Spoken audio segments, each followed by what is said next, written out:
Greetings and Happy New Year's, fellow armchair Imagineers.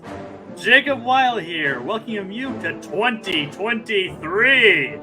And tonight, to rein in the new year, we are bringing you a special edition of Disney Debates Year-End Edition.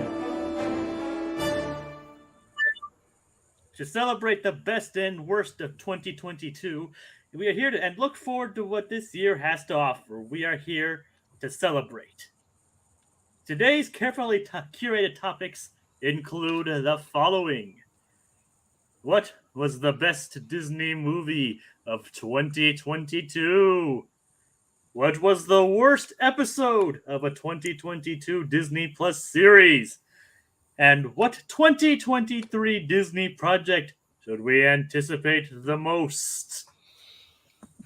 Now, grab your champagne glasses, blow your noisemakers, and get ready to watch the ball drop as we head on down to the arena. In this corner, lawyer by day, also lawyer by night. Get ready to make his case in the new year. It's Rohith Dhar. Hello, hello. And in the opposing corner, a new challenger approaches, ready to get his feet wet and hollering, "Ah-hoo-hoo-hoo-hoo!" All along the way. It's goofyyuckyuck. Hey, howdy, hey, everyone.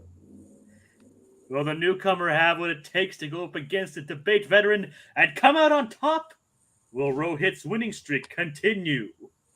Only one way to find out. And joining me for this New Year's Roggen debate is our panel of judges, Blue Dragon 5 and Tiki. Yeah, hoy hoy. Hey. How's everyone tonight? Well, first of all, Jacob, awesome use of the music. Love it. Thank you. Thought we'd try something new to rein in the new year. Great. For the first episode of the year. Oh, shoot. All right. How's everybody doing? How's everybody's New Year's been? So far, so good. It's been about 4 days. Well, it's nice to have you on board, Goofy. You're obviously you're a newcomer to the debates, but I understand you've had a bit of an appearance on this channel. Yeah, I was on here for several episodes a couple years ago judging Imagineering competitions, and then I made my triumphant return a couple of days ago. Happy to be back. Well, it's good to have you back. Are we all good? Yep. All right. Now, before we continue, a refresher on the rules, mainly for Goofy, but even for someone like Rohith and the contestants at home watching at home. First off, there are 3 main round questions. You will reveal the answers in the order you have been chosen. The order in which you will go will be determined by the randomizer. Your names are entered alphabetically, and it will determine which one of you goes first. And the order will remain throughout the 3 main rounds. After both of your picks have been revealed, you will give your opening statements. After both of the statements, it'll be a free-for-all battle of words, each one arguing for their pick while tearing the other one down. Essentially, convince us. That's the point of the game. And once I've heard enough, Dragon's buddy R2-D2 will sound off. Like that. He will sound off. And like talking too long at the Oscars, that'll be your turn. It'll be time to stop talking. We'll signal the end of the round. The judges will then deliberate and then vote who won them over. And the contestant with the most votes will earn a point for that round. So you need 2 votes to get a single point. essentially. And keep in mind, it's the strength of the argument, including the strength of your attack and your defense, and not necessarily which choice boils down to the judge's favorite. All right. At the end of the third main round, each player will be offered the chance to flip a coin, here named the Dick Clark dollar coin. Nice. Thank you. It's simple. Heads, you gain a point. Or tails, you lose one. It's that easy. The hidden coin, this one dubbed the New Year's nickel, offered to the winner of the round in which it's found. It will basically features the same. You either double your points for that round, or you'll render your entire effort pointless. So keep in mind, this coin is optional. You can turn it down. Both coins are optional. You can turn them down if you so choose. However, while we're on the subject of coins, there is something you must know. Hidden within this debate, there is a hidden phrase or hidden words. Dragon, who will be listening for this, will explain the process now. Well, folks, as many of our viewers might be aware, but just in case, just to the new blood that is joining us tonight. So essentially, could be a word, could be a phrase, could be a name, could be several, in fact, sprinkled. Well, basically marked down for our rounds here, and basically, if one of our players would, I don't know, maybe stumble and let slip the word, phrase, place, person, what have you, the consequences will be quite dire. Basically, you'll have to flip a punishment coin of sorts. Will be revealed at the end of the round it is set in. Who spilled the beans. Who said the naughty no word, one could say. And basically, we're going to flip a coin in which nothing good happens. Lands heads. Oh, you're going to be could have had a V8. You'll be slapping your head like no. Lands tails. Let me warn you, folks. Guys, listen to me. Whatever happens, don't let it land on tails. Okay, I'm not joking. Don't let it land on tails. Oh, yeah. Nothing good happens, and you do not. Again, don't let it land on tails. Of course, I could be lying, and maybe heads is actually the far worse one, but you'll never know. Okay, there you go. All right, and keep in mind that this coin you cannot refuse. It is that coin is mandatory. Yeah, that coin will be assigned to whatever poor sap says the word, phrase, or what have you. Exactly. All right. And of course, after the main round has concluded, we will then enter the speed round. We have a list of pre-selected questions, but those of you in the audience, feel free to submit your own. Keep in mind, if your question is chosen, you will be basically asked to judge the answer. So if you want to judge, feel free to stick around. And of course, the first of 5 points will take home the first debate crown of the year. Do you understand these rules as I have laid them out to you? Yes. Yes. All right, perfect. Tiki, pull the randomizer lever. Our newbie goes first. Right. Goofy goes first, and then The goof goes first. the goof. All right. And ladies and gentlemen, that brings us to the first topic of the evening and of the year. And it's a relatively simple question. What was the best Disney movie of 2022? And keep in mind, as you can probably see, this was opened to basically any movie distributed by Disney or any of their subsidiaries. So reveal your picks. Well, I think it's pretty obvious that the best Disney movie of 2022 was, in fact, Chip 'n Dale Rescue Rangers. All right, and Rohit. I chose the box office breaking classic and all time great Avatar The Way of Water. Both very good picks this evening, guys. Now, the question is obviously simple. Obviously, it's about the best movie of the year. Now, explain why you like it. Only keep it brief in the opening statements. Don't discuss the other one until the main round, until the actual round begins. Only talk about your own in the opening statements. And keep in mind, anytime after this point, the word is active. Anytime after this, if you say the word, you will be penalized at the end of the round. All right. To Goofy, time for your opening statement.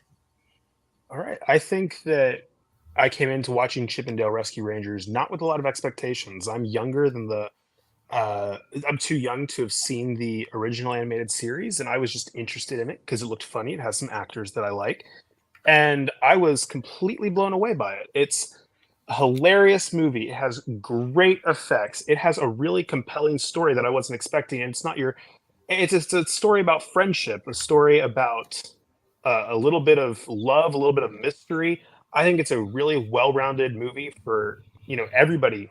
Everybody should see this movie. It's a great family movie. Again, I'm going to defend it more, but I think that this is a little bit of a dark horse pick for the year. But I really do believe that this was the best movie. All right, and now Rohit, explain yours. Avatar The Way of Water is an epic that's been in the making for several years. And now that's been released in theaters, many people have felt that it's worth the wait. James Cameron has pushed the limitations of cinema to a further breaking point in terms of the groundbreaking VFX, the storytelling, and the story itself within the Way of Water is a huge quantum leap improvement upon the first film in terms of a less stereotypical white savior narrative and more focus upon family connection with nature, empathy, and just the overall human condition, or in this case, just condition of being. And it very much lives and enforces the ideal, and what I think was such a magic of going to a movie produced by Disney is that you're transported to another world. The first Avatar transported you to Pandora. The second one, you just see further layers to that world and see further cultures and just be, as good movies do, be transported and live in a whole different reality. And I think Avatar does that and more.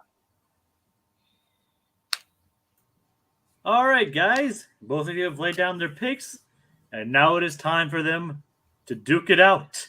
Of course, remember, once I've heard enough, we will hear from our good friend R2D2. Now, lay on each other. Chip 'n Dale Rescue Rangers is basically a lesser Who Framed Roger Rabbit. It's a movie that is plagued by the fact that, by it being so referential to pop culture, to just things in animation, it has an expiration date imposed upon this movie. That after several years pass by, the movie will feel foreign, and there will be a very high barrier of entry for the average person. Whereas for Avatar: The Way of Water, it is a simple narrative that is universal, that emphasizes just themes that are common throughout all great storytelling. And as such, I think for what makes the best movie, I think a movie that is reachable, is something that can be tangible and open for any kind of person, I think makes such a film better in my regard. See, I would disagree with that because I think that Chip 'n Dale Rescue Rangers stands out in a way from Who Framed Roger Rabbit, in that it has, number one, better animation, obviously, but also I think that it has a more compelling story, a different story.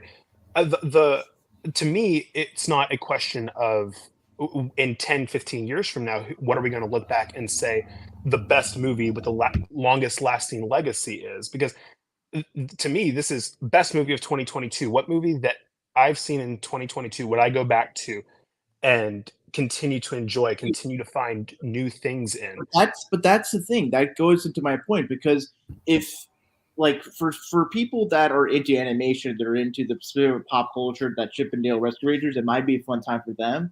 But the thing is that, well, for me, I disagree on that. It stands out from Who Framed Roger Rabbit, and in terms of A, the animation in Who Framed Roger Rabbit is still great, it still holds up. B, Who Framed Roger Rabbit has a really better story and better use of tunes of cartoon characters, where the cartoon characters who frame Roger Rabbit are used as an allegory to deal with regards to racism and the institutional impact, institutional ways in which racism is permeated. Whereas in Chip and Dale Rescue Rangers, the whole point is that the bad guy is basically doing copyright infringement, and it's kind of a cynical corporate thing for the biggest company that is such a huge proponent of manipulating copyright law to benefit its IP, that it lobbies Congress each and every year to extend the copyright protections.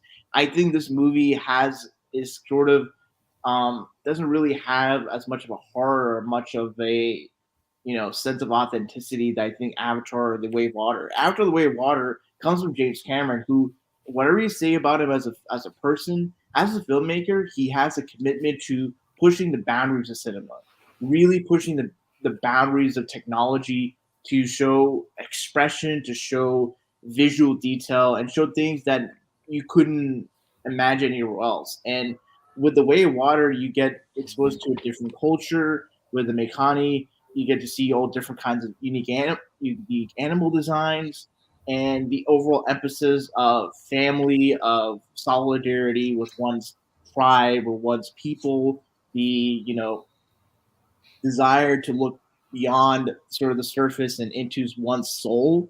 That are those impactful things that, for me, Chip and Dale Rescue Rangers really is kind of a cynical movie in the sense that it manipulates the audience to really appreciate certain things because of, oh, you remember this from your childhood, you have celebrity voices, to keep you entertained. But I don't think there is a level of heart, a level of dedication to the craft of movie making. And I think because of those things, that's what makes Avatar the best Disney movie of 2022. It's the art, it's the cinema. I don't want to sound too pretentious, but I think there is some level of craftsmanship or some level of artistic integrity and maturity on James Cameron as a filmmaker that's reflected in the movie. Whereas Chip and Dale Rescue Rangers just really benefits from having a lot of pop cultural characters pop up, and it's just sort of a fun game Easter egg that really doesn't last much beyond the closing credits of the movie, I feel.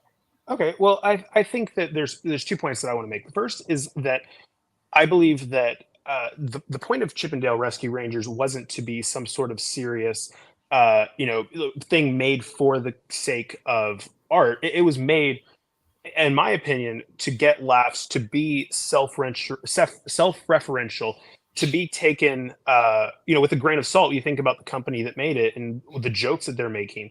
It's a very interesting movie because you can tell what they're poking fun at. And I think that there's a lot to be said in a second layer. But also, I would argue that for all your points about the beauty of the cinematography and the art of filmmaking, I think that Avatar risks alienating a large part of its audience. I realize that it has a massive box office hit, but I don't really know a lot of people who went back to the first Avatar movie after they watched it the first time to go back in again and again. They know it's a great movie, but it's not something that pulls people in again.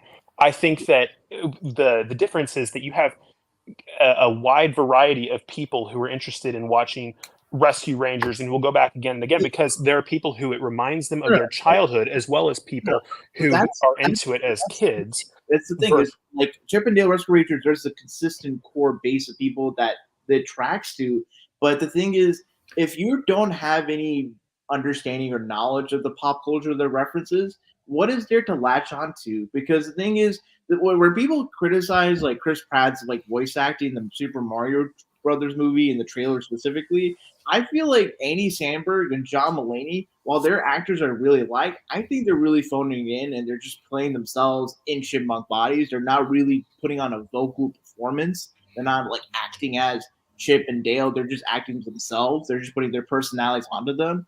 And as such, whereas for Avatar, for all the actors that are in the CGI roles that are in mocap, there's emphasis on inflection, on body movement. There's so much more going on in terms of the actors really embodying these roles. And it's not just the VFX doing the work; it's the way that they speak, the idioms, the use of bro among the kids. That's almost sort of a meme at this point.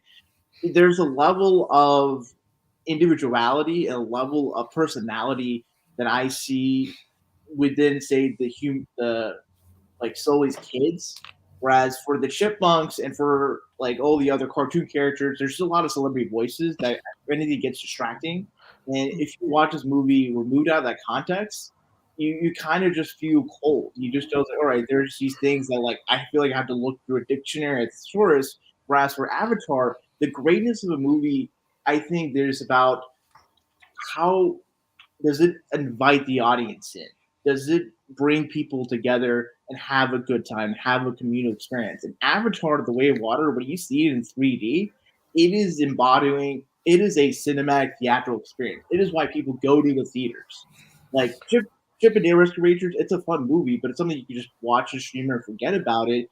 But whereas Avatar, The Way of Water, because if you look at the box office record, there is consistently number one about several weeks. And it's reflective of the fact that people are just entranced by the visuals. They're entranced by the work that James Cameron put to, developing this unique water-based tribe in Pandora. And as such, the greatness, I think when we talk about greatness, greatness is making something that can last beyond the time in which it's made. That shows vitality, that shows a level of pureness, a level of quality that is not, that can't be replicated. And James, Sure, but filmmaker, and with the movie, there's no other movies that really do that. Whereas for Chip and the Rescue Rangers, it's just sort of in the milieu of things like Who Framed Roger Rabbit, the Lego movie, the Lego Batman movie, 21, like a lot of these meta textual comedies. And I feel like for Chip and the Rescue Rangers, it doesn't do anything to break out of that particular mold. It's just one of those movies that, if you like meta humor, if you like Florida Miller, this is cool. But Avatar: The Way of Water, you can't get this film from any other director. You can only get it from James Cameron. And because of that, the greatness is in the uniqueness. It is in the ubiquity of James Cameron's world of Pandora, as you see in the first movie, and especially more so in the second movie of Avatar: The Way of Water. okay, but this is what I was getting at with alienating audiences. In that, I think that what you're saying is that the beauty of it, and I agree. I understand how beautiful the cinematography is, how impressive the 3D work is, but you keep talking about the theater experience. That's a one-time event. I understand that Avatar and now Way of Water both are shattering box office records, but whenever you take it back home, you're left with a 3-hour story that doesn't do a whole lot to carry a narrative versus it does do a lot because you still have the unique family dynamics with Jake and his family. You have the individual personalities for each child that remind you of children in your life, whether you're children that you raise your own or nephews and nieces. And the thing is, Chip and Dale Rescue Rangers, like the whole plot is just like them trying to stop copyright infringement, and it's just kind of a little bit hackneyed. It's like, these cartoon characters are like being scrubbed out and then put in bootleg movies, and that doesn't seem like a really fun, genuine threat. This isn't like an existential thing. And like when you and if you look through certain parts of the movie, it's just parts where like the joke of it is like, ugly Sonic's there, and the gag of them looking at the teeth. If you didn't know about the ugly Sonic thing, if you're just a regular person that's not constantly online and looking and engaging in pop culture discourse, you kind of are just don't get the meaning of the joke. The joke isn't really funny. Yeah, but I'd say that part of the thing is that you're trying to look at Avatar through the same lens as Rescue Rangers, and I think that there's a contrast in what they were made for. I agree. James Cameron's a fantastic filmmaker. That he makes beautiful films, but the goal of Rescue Rangers was to be something funny that a family wants to come back to again and again. And I think that there's more accessibility in that than there is in Avatar, because I don't think that very many people are going to go back and watch a 3-hour movie that isn't in the theaters. But the thing is like there's so many films that are 3 hours long that people go back to. Lord of the Rings, Zack Snyder, what have you. But I think with After the Way of Water, especially this movie in particular, is part of the first one. There's a particular family dynamic that I think families can attach to. And Chippendale Rescue Rangers, the thing is that like you just have this like very stereotypical two friends break out, they break off and come back together. And I think the way that the writing is done, it's not the most unique. It's really cliched. It's the same dynamic of the one goofy, unserious person and the one serious, uptight person. That's the buddy dynamic duo. I think, oftentimes whenever jokes are made or when, there's banter, it doesn't really hit because it's just really Andy Samberg and John Mulaney in a voice booth just talking. And it's not really just Chip and Dale, like two unique characters that are having interactions. And I think that's where I think it hampers the movie. The use of celebrity voices, just it feels very, focus group and corporatized. Whereas I think After the Way of Water, what makes it the best movie is that it is, pure just craft. It is pure dedication to a vision. And I think that's what makes After the Way of Water the best Disney movies. That Disney's all about imagination, vision, bringing something new. Chip and Dale Rescue Rangers is just rehashing all the IP of Disney. It's like, hey, here's our have a fun romp. Whereas After the Way of Water is like, hey, here's a new world within the world we created before. Explore, discover. That's what I think is what makes After the Way of Water the best Disney movies. That Disney, in terms of like the films, live action, animation, it's all about exploring, discovery, like being transfixed, coming into a different experience. And Chip and Dale Rescue Rangers being sort of a romp but fun time, that's DreamWorks stuff. Disney is all about pushing the envelope, seeing new things. I think After the Way of Water, for a movie to, in my opinion, to be the best, it has to do something new, something fresh, something exciting. So that when you look at all the movies that you can see, you pick for the one that stands out, that provides you a unique, a out of the ordinary, and unorthodox. Because when you break the mold, that's when cinema pushes forward. And I think After the Way of Water, as it is the movie, is more of a benefit to cinema in terms of what it represents. And I think that, in my opinion, is what makes it the better movie, is that its existence, its way of presenting the story, what the story is about, is much better and much more resonant than something that's just reliant upon meta jokes, pop culture references, celebrity voices, ultimately. That's a good argument. I think that it's just, I feel like I'm looking at things through a different lens, and that I'm okay with the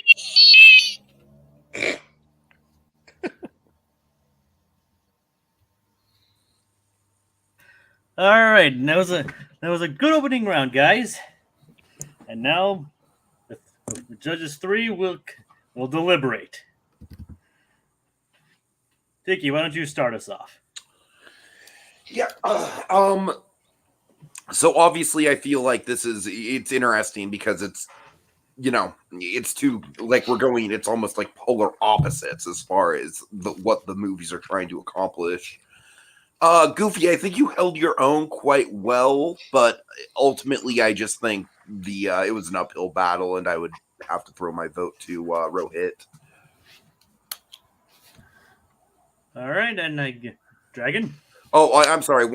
Just a couple things that kind of won me over to Rohith's side. A couple of the killing blows were one. I think something that like really hurt Goofy, and I don't think he ever really recovered from, was the point of like Samberg and Mulaney basically just playing themselves. And then also, I feel like Rohith just very much had the killer blow of like, that's not a Disney movie, it's a DreamWorks movie. So, like I said, Goofy, you valiant effort, but just some killer blows that you just could not withstand. All right, Dragon. Yeah, it was close. I like the fight that Goofy had in him. I really do. I think there was a lot of good fight there. I think he really stood his ground with the points of it's not a question of years from now how it's going to hold up, but how it does in 2022. And the fact that he kind of ding the rewatchability of Avatar: The Way of Water there with the whole theatrical versus the at-home experience, where it's pretty much like when Avatar reruns on television. There's a 3-hour experience there for you. But I think ultimately it was just I don't think Rohit's points could necessarily be unavoided. I feel like he's really got dinged a lot in the fight. He got dinged up a bunch in the fight by Rohit's points. I think it was just kind of a barrage of good arguments. I didn't quite hear. I heard a valiant effort, but I didn't hear quite enough to fully deflect or enough against the Way of Water. So my ruling is for Rohit as well. Right. And I guess my deliberation doesn't choose doesn't matter here, but anyway, it's like moderately. Yeah, moderately, I guess. We just don't care what you have to say, Jacob. I'm vaguely interested. What do you have to say? I'll take vaguely interested. All right, what do you got? Well, I say valiant effort, Goofy. You did a very good opening, and as Tiki did point out, like going against Avatar kind of is an uphill battle, and you really did raise a lot of good points as to how Chip and Dale could raise up. It really could be the best of the year, but in all honesty, I think you didn't give the fight your all. I think you let Rohit kind of dominate you quite a bit. Like he didn't dominate. Rohit didn't really give you a lot of openings, unfortunately.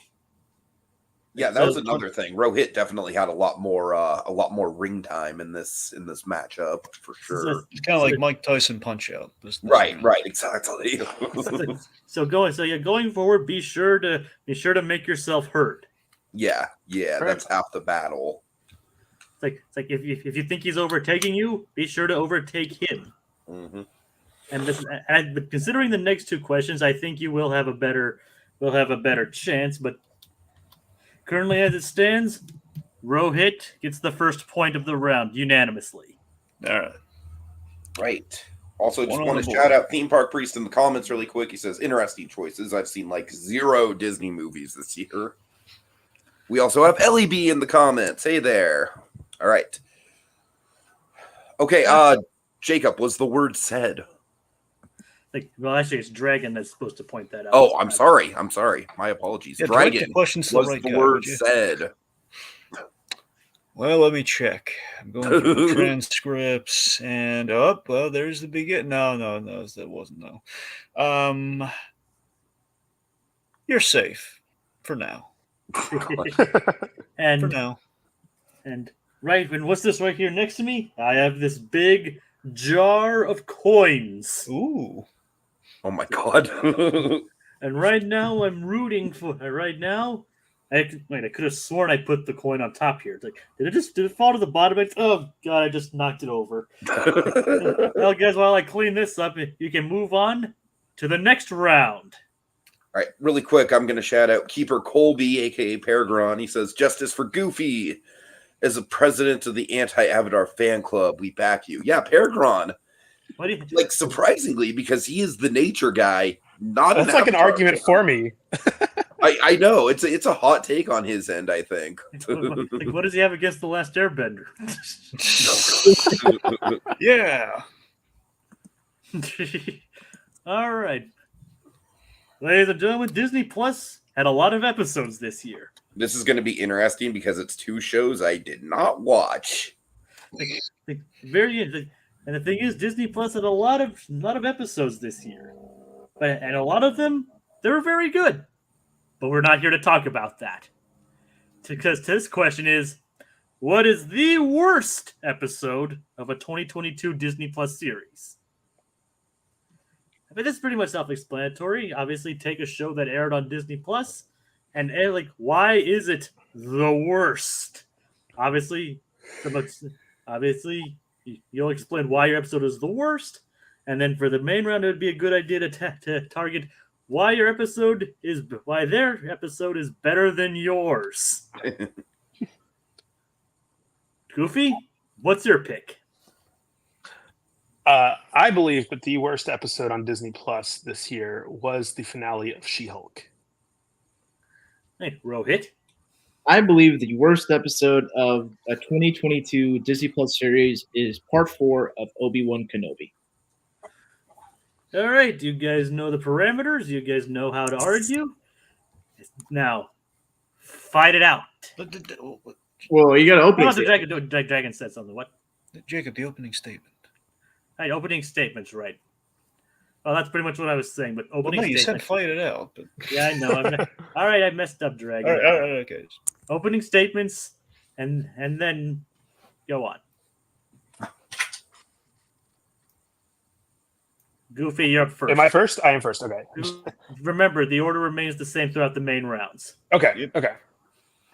All right. I think that the reason that the She-Hulk finale was so disappointing, making it the worst episode on Disney Plus, is that it basically threw out everything that mattered that had been built up in the series, and it created this weird metaverse that kind of distracted from the entire rest of the series and made me leave thinking, now what was the point of all of that? Because I believe that she like jumps into Disney Plus somehow and is like, cut the cameras and everything, and then she talks to this AI version of Kevin Feige, and Kevin Feige's like, I control everything, and she's like, no, you don't control my story.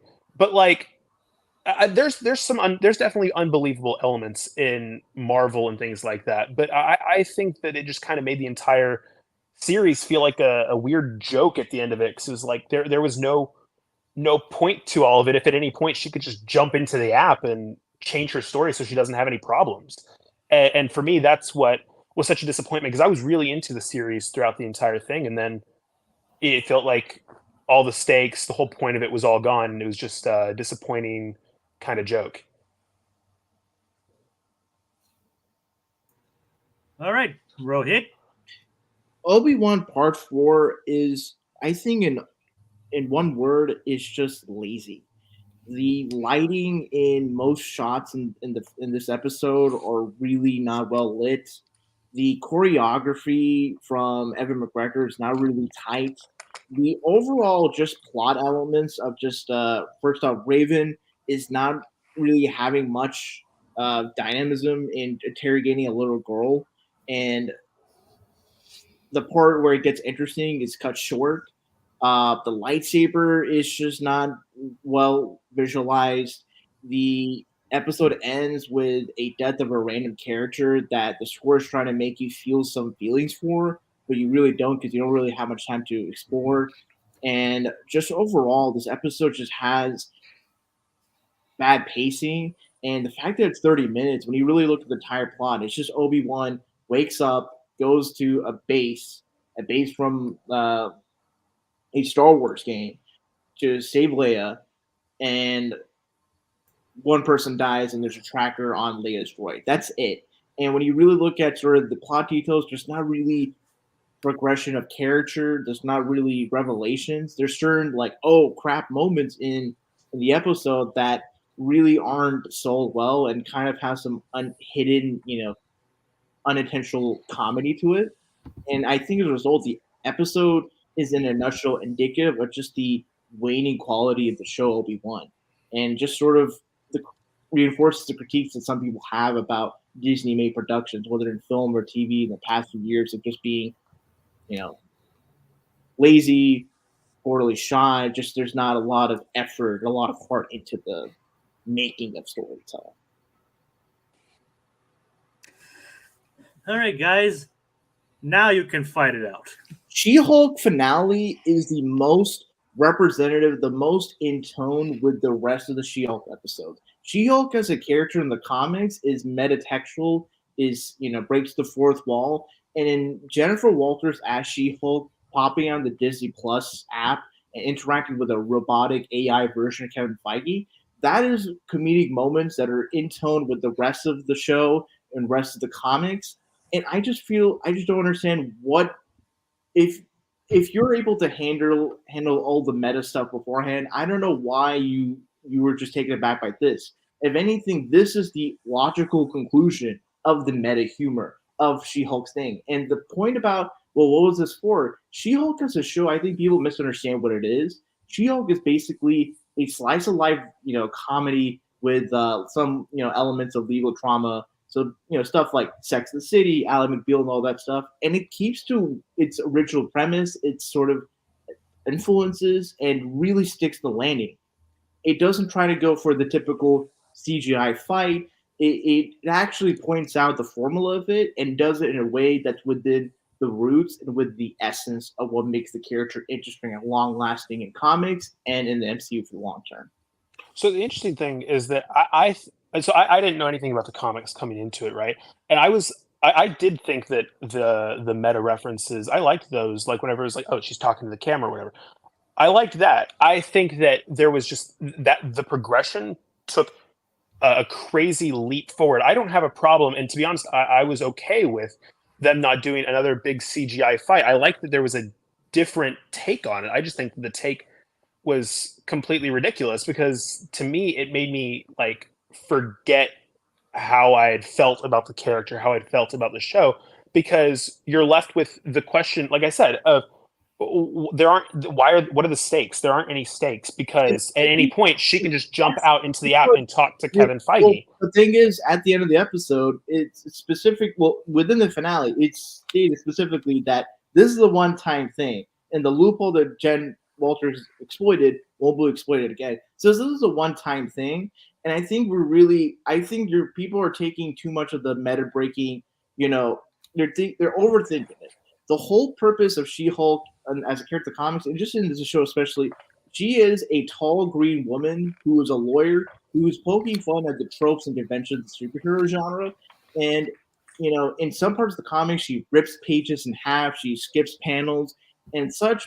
Popping on the Disney Plus screen and, interacting with the actual real life writers of the show is incredibly funny. It's very much in line with, Jen poking fun and not taking herself too seriously. And really, the show is just a fun, light romp. I like the whole emphasis of stakes that you mentioned about being lost. The really thing is that She-Hulk, as an overall show, it's a comedy. It's a show about a woman that randomly gets powers and just has her day-to-day shenanigans, day-to-day adventures with a fun, supporting cast. It's not supposed to be like a gritty drama like Netflix's Daredevil or anything like that. And when you really look at the storytelling, we look at the endpoint. The final scene is Jen Walters being her own lawyer and suing Todd, the guy that basically orchestrated a revenge porn against her. The stakes of the character is more emotional. It's not just really physical or life altering. This is a very slice of life, fun, rom that has a strong message about female empowerment, about taking ownership, having agency, and it's done in a way that's really funny and really reflective of the character and what makes her appealing. And I just don't see I feel like her popping the Disney Plus, those are really one of the funnier moments of the show overall. It's like as a show and with the finale, it really reinforces how She-Hulk is different from all other superhero properties, and I think it's different in a better way. And whereas for Obi-Wan Part 4, it is just lazily shot. The set design is just, bland. See, my thing is that you're like the way that you're contrasting things. To me, it seems like you're saying that the plot of She-Hulk is great and everything, but with Obi-Wan, it's like I have all these technical criticisms and stuff. I'd like to talk about the plot of it because I think that the plot does a lot more than you think that it does. A lot of it doesn't really do much because when you think about it, like Obi-Wan, has some slight hesitation for when they're getting completed. But the thing is, in prior episodes, he's able to successfully save Leia from danger. There's not really much at stakes, and for Raven as a character, she doesn't really get much to do in this episode. she just kind of mean mugs Leia, and she does a lesser version of what Kylo Ren did to Rey in Star Force Awakens, and yet in The Force Awakens it's done much better because there's much more dramatic, shot composition. The actors are really giving their all, whereas this just feels more half-hearted. The fact of the matter is that like there's just certain weird acting choices that just kind of like take me out of the episode. Sung Kang's performance as like one of the Sith Inquisitors, he has this weird like cliche, I will get him. It's just this weird stereotypical, bad guy voice that just seems so Saturday morning cartoon. Obi-Wan Kenobi just feels like he's just walking through. He's kind of, does not really feel engaged. And the way it's weird for me in this episode, like he's super stealthy in the beginning, but yet once he gets Leia, like stealth just goes out of the window. He just openly walks. He gets seen by the floating droid, and Leia just hides under his coat like freaking Inspector Clouseau. Like Inspector Clouseau from the Pink Panther is much more subtle, more stealthy than freaking Obi-Wan in this episode. Whereas, and for the thing is, She-Hulk, the whole breaking the fourth wall, it is the logical conclusion. It is the finale. It is the, No, I disagree. The logical conclusion to this isn't that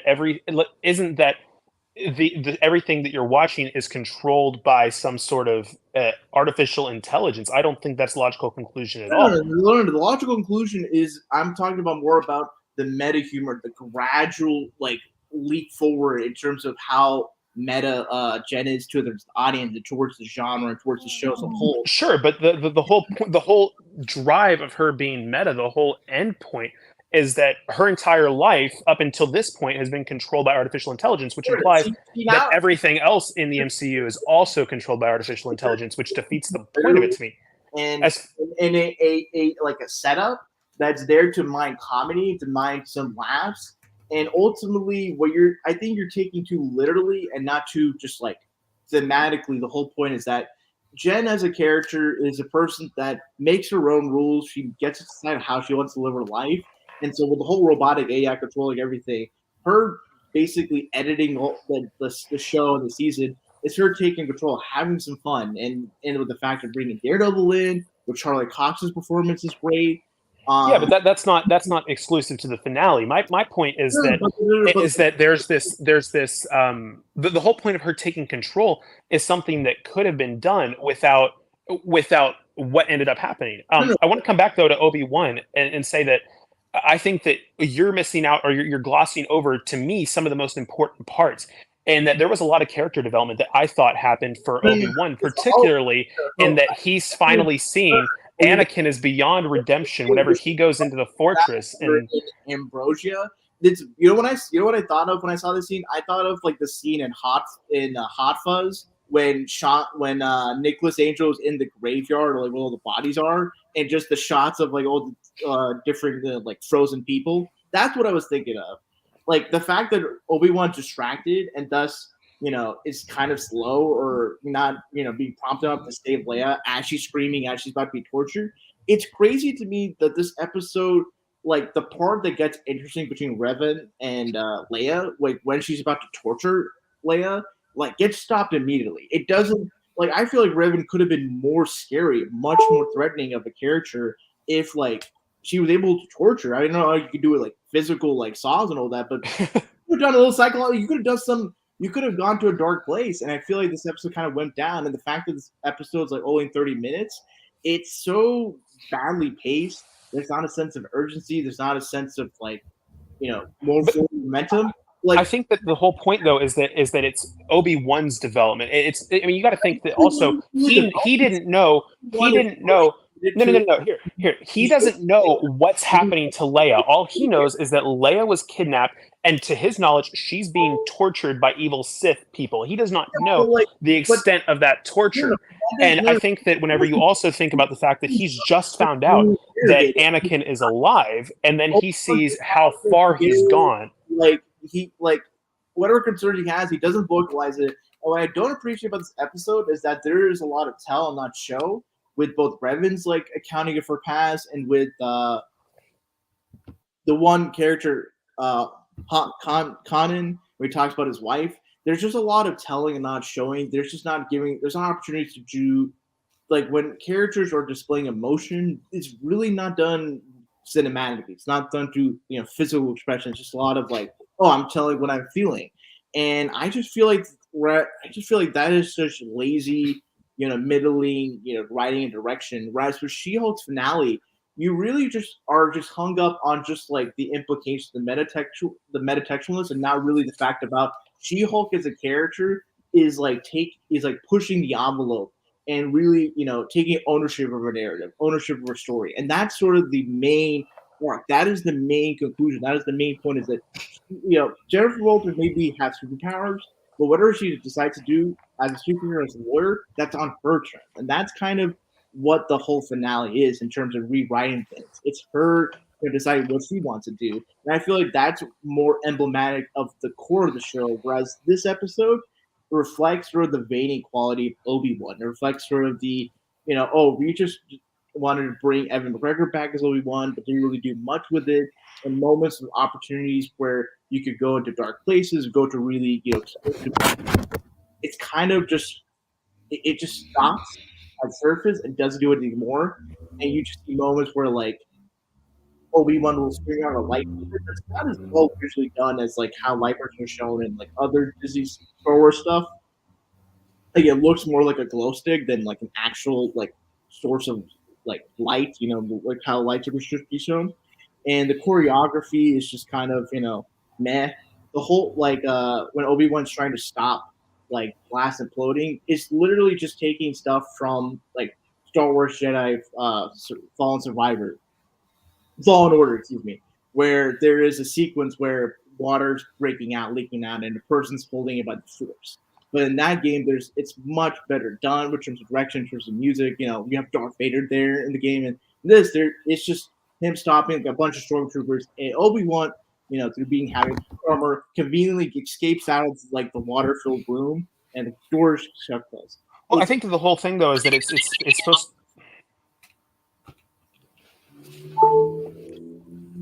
All right. Okay. Well fought round, guys.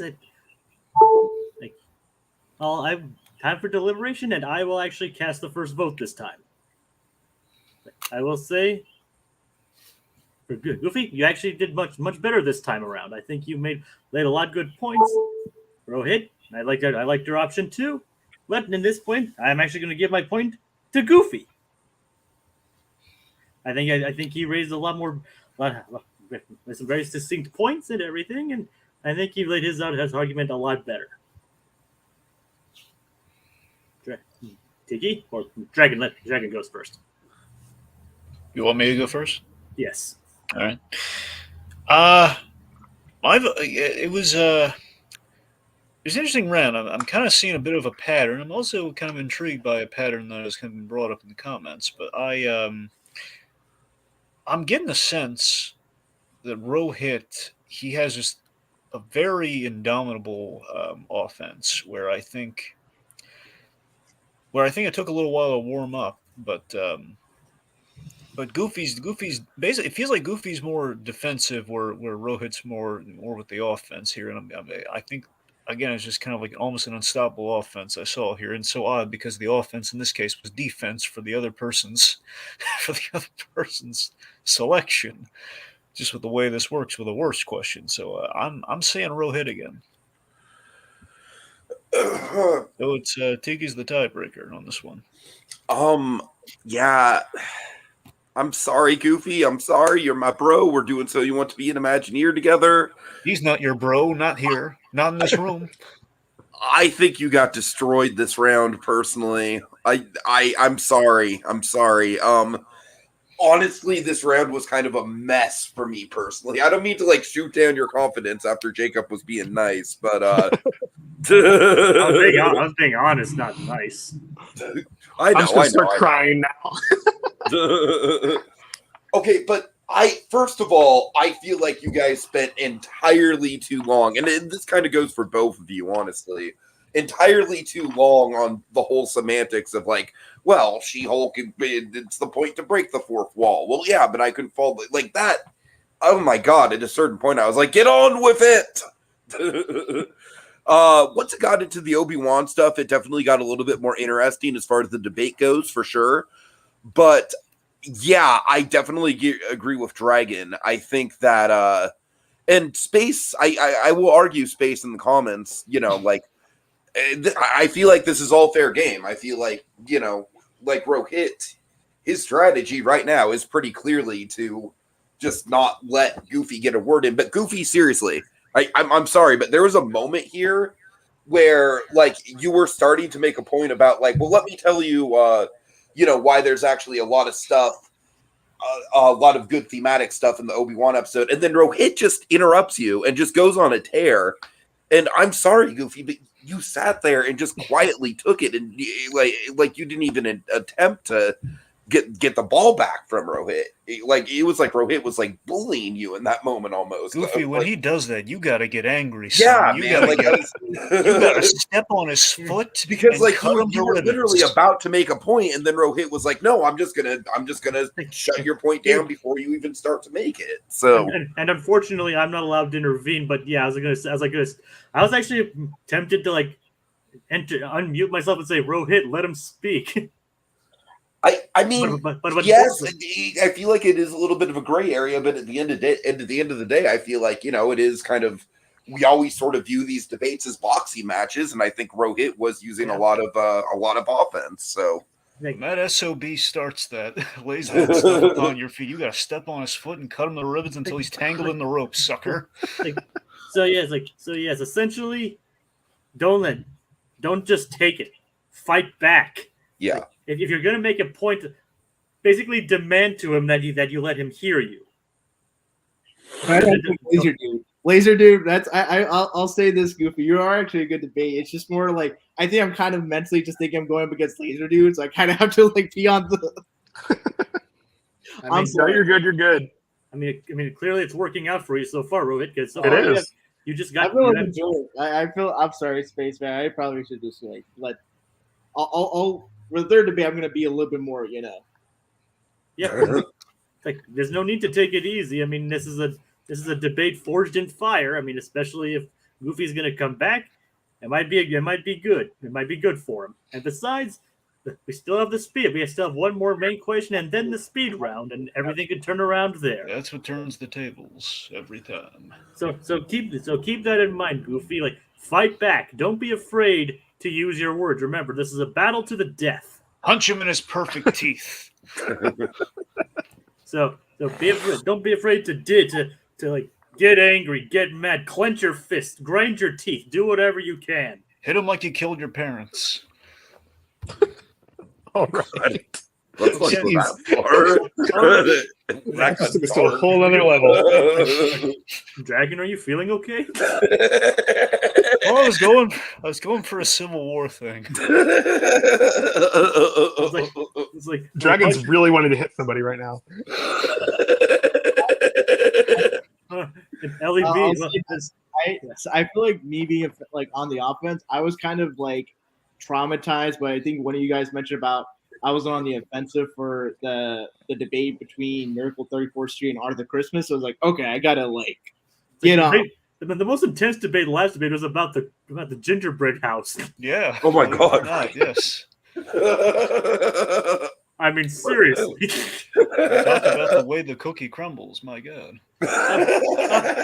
Okay. All right. Moving on. Dragon. The word. The word was said. I'm saying. Oh no. It was said. By whom? By no one. I'm kidding. It was not said. Oh. I just wanted to see him sweat. That's all. All right. And guys, you know how I said I dumped over the coins earlier? As it turns out, I found it. Eureka! I found the Dick Clark dollar coin. And thus, you know what that means? Wait, Jacob, isn't it the nickel? The nickel. Yes, the nickel. I'm sorry. That was rewind. I found the nickel.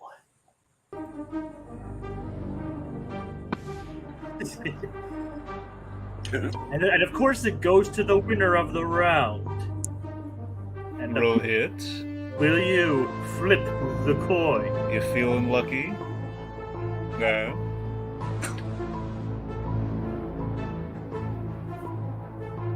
It's a yes or no, Rohith. No, I said no. I said no. Absolutely not.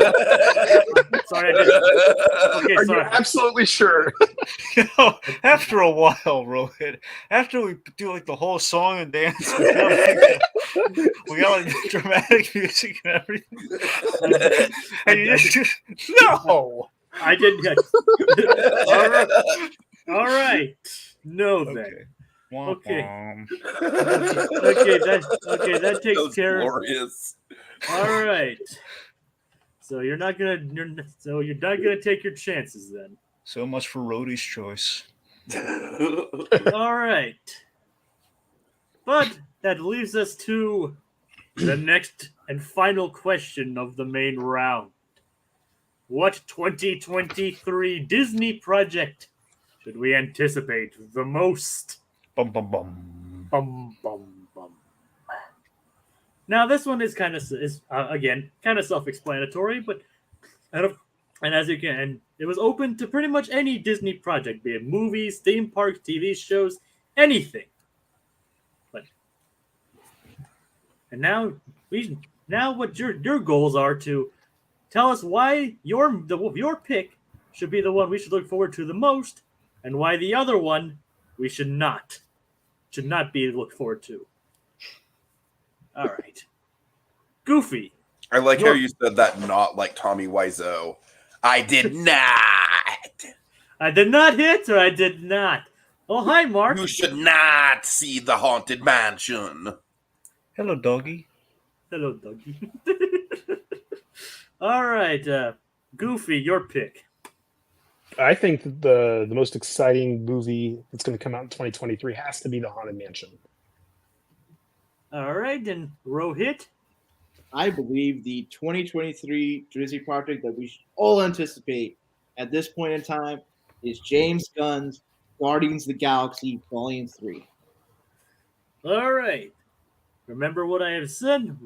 Lay out your opening statements and then explain why. Explain why you chose what you did. Goofy. All right. I think that the reason that I'm so excited for Haunted Mansion is because of how disappointing the first one was. The first one was it's kind of a shame that that's the image that you have whenever you think of the Haunted Mansion movie. And I think that this is a very exciting opportunity for two reasons. First, it's an exciting opportunity to just take over the old movie. You know, you put that out of your mind. This is the definitive Haunted Mansion movie. But it's also exciting because it's actually going to be a Haunted Mansion movie, regardless of the old one or not. It's a movie about one of the best, most amazing theme park attractions in the world. And I think with an all-star cast, Disney's really seems to be putting all their backing behind it, and they didn't really do that with the first one. I think that this has to be the most exciting movie coming out this year. All right, Rohit. James Gunn has been one of the more pivotal directors of the comic book movie genre. With Guardians 1, Guardians Volume 2, The Suicide Squad, Peacemaker, Guardians of the Galaxy Holiday Special. Guardians of the Galaxy Volume 3 will be the conclusion of one of the most beloved franchises, and not just MCU, but in all of the superhero genre. You have characters that have tugging your heartstrings, which is done by the masterful work of James Gunn's writing and direction. And with the new additions to the cast with Will Poulter as Adam Warlock and Chukwudi Iwuji as the High Evolutionary, there is potential to mine dramatic pathos with Rocket's backstory, to have even more laughs, and to likely have a conclusion that will leave you crying, devastated, and joyful at the same time. And James Gunn, as an auteur, as a writer, as a director, tugs at the heartstrings that makes you laugh. And I think Guardians of the Galaxy Volume 3 will deliver on that and more, as considering in light of his prior work. All right, guys. Both strong statements. And remember, battle to the death. All right. 3, 2, 1. The haunt for your opening for the opening statement of your haunted mansion, you're never really discuss about the actual movie that's going to come out this year. You're just saying you just hope it's better than the Eddie Murphy one. It could be worse, honestly. It could be worse. No, I disagree. I think that the Eddie Murphy movie that was made in that era of movies like The Country Bears, these movies that Disney made as kind of like a one-off they didn't really care a whole lot about. I think that Disney has shown through their casting, through how they've advertised this movie, that this is going to be a really exciting movie, that they're really confident. I mean, you got people like Rosario Dawson, Owen Wilson, Danny DeVito. Like, this is a great cast. I think that it's going to do a really good job of telling the story of the Haunted Mansion in a unique way. I mean, it's already a different story, and it's a really poignant story about a single mother who's moving into this mansion, and then all these crazy things start to happen. I think there's a lot of opportunities here for some really really interesting storytelling that's very applicable to our current times, as well as one that pays homage to the past. I mean, you have like people like Jared Leto is going to be the Hatbox Ghost. Hatbox Ghost. I think it's really exciting. I want to jump on that for a second, because here's the thing. It's like the fact, like, let's look at it this way. Your whole point is that, like, oh, this would be a story that's specifically poignant because it's, it takes place in New Orleans and all that stuff. It could just be a horrific, campy mess like the Cats movie recently, and I just don't see how Disney isn't just doing the same thing but with just like a different coat of paint. Whereas Guardians 3, look at James Gunn's resume, his filmography, his Guardians movies, The Suicide Squad, Peacemaker, Slither, Super. This guy is a director who tells great stories with outcast, misfit characters. And with the third movie, you'll be able to see the full emotional background to Rocket Raccoon, a tortured character, one of the most unique and complex characters in the MCU. You get to and have the opportunity to see where his story ends. What does he choose? Does he choose to move beyond the past and embrace his family, or get ruined by it? Those are dramatic stakes. Those are just interesting nuances that James Gunn, in knowing his filmography, knowing his work, can be done so masterfully, so with intent and care. Whereas with the Haunted Mansion, I just feel like it'll just be barely a romp, and it will just be forgettable. Whereas Guardians 3 will be remembered beyond. No, I disagree, though, because like the parallel that you're drawing between like Cats and the Haunted Mansions, like there's no reason for that. There's no reason, I don't think, at this point, to think that it's going to be anything like it was 20 years ago. I mean, I will admit that Guardians 3 does look really good, but it's the second sequel to a movie with characters that we've seen 20 different times.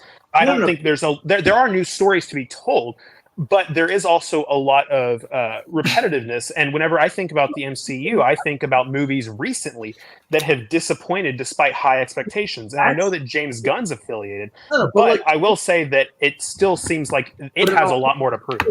James Gunn, as a director and writer, has been able to tell excellent stories. For example, the holiday special, that was part of Phase 4 technically, and that was well received. James Gunn doesn't really miss as a director and writer. He is and especially with the Guardians being such his baby, I think there's a greater opportunity, a greater likelihood that he's able to make the landing. Whereas with Haunted Mansion, the director is Justin Simien, who I like from Dear White People. But the thing is, before came on to be attached to the project, Guillermo del Toro was attached, and I just don't see where in Justin Simien's filmography that he has the potential, he has the opportunity to make what you envision to be a great Haunted Mansion movie. I think, if anything, he was just a name I think he just took it just for a paycheck. And while you may have fun celebrity actors like Rosario Dawson, Owen Wilson, I don't think them being in the movie necessitates that movie to be quality. Those actors have also been in bad movies and bad shows. And as such, with the Guardian 3, you have an assured level of quality. You have actors that have really grown with the roles that they've been in. And with the third movie being the conclusion, the final ending of it all, you have an opportunity to really set things home, to really make a statement about what does it mean to be part of the Guardian? What does it mean to be part of this family of outcasts? But I would argue that what you're saying about you have this assured level of quality. Yeah, exactly. You know what you're going to get, and I don't see like there's a ton to look forward to there because there's no expectation of surprise. Versus in the Haunted Mansion movie, you do have this hope. And that's what I'm saying is that there's no guarantee that it's going to be a great movie, but there is a hope that it's going to do a really great job honoring the legacy of the Haunted Mansion. And I think that's the whole point. The Haunted Mansion, it's like a great theme park, but let's think of it this way. The legacy of Haunted Mansion, I think, pales, at least I'll say this in the concept debate, in contrast to the legacy crafted by the Guardians of the Galaxy, and it's you being such a like subversive, breaking the mold franchise, and it being developed emotionally and dramatically. The second one, the holiday special, and their appearances in other projects, they're always one of the most heralded, aspects of whatever movies they appear in. I think when we talk about anticipation, what we anticipate the most, Guardians 3 has been anticipated since the second Guardians came out, since we've gotten insight into Rocket Raccoon's character. And I think people are really wanting to know, what is Rocket's endgame? What is the conclusion of that character? And what is the conclusion for all the other characters? They've gone through so much crap. They've gone through so much emotional trauma that seeing them have the opportunity maybe to have an happy ending or a melancholic, bittersweet ending, there's so much more to desire to look at. Also, you have new characters, new actors with Will Poulter as Adam Warlock, a unique character from the comics. Goofyyuckyuck, who's great in Peacemaker, who's being high revolutionary.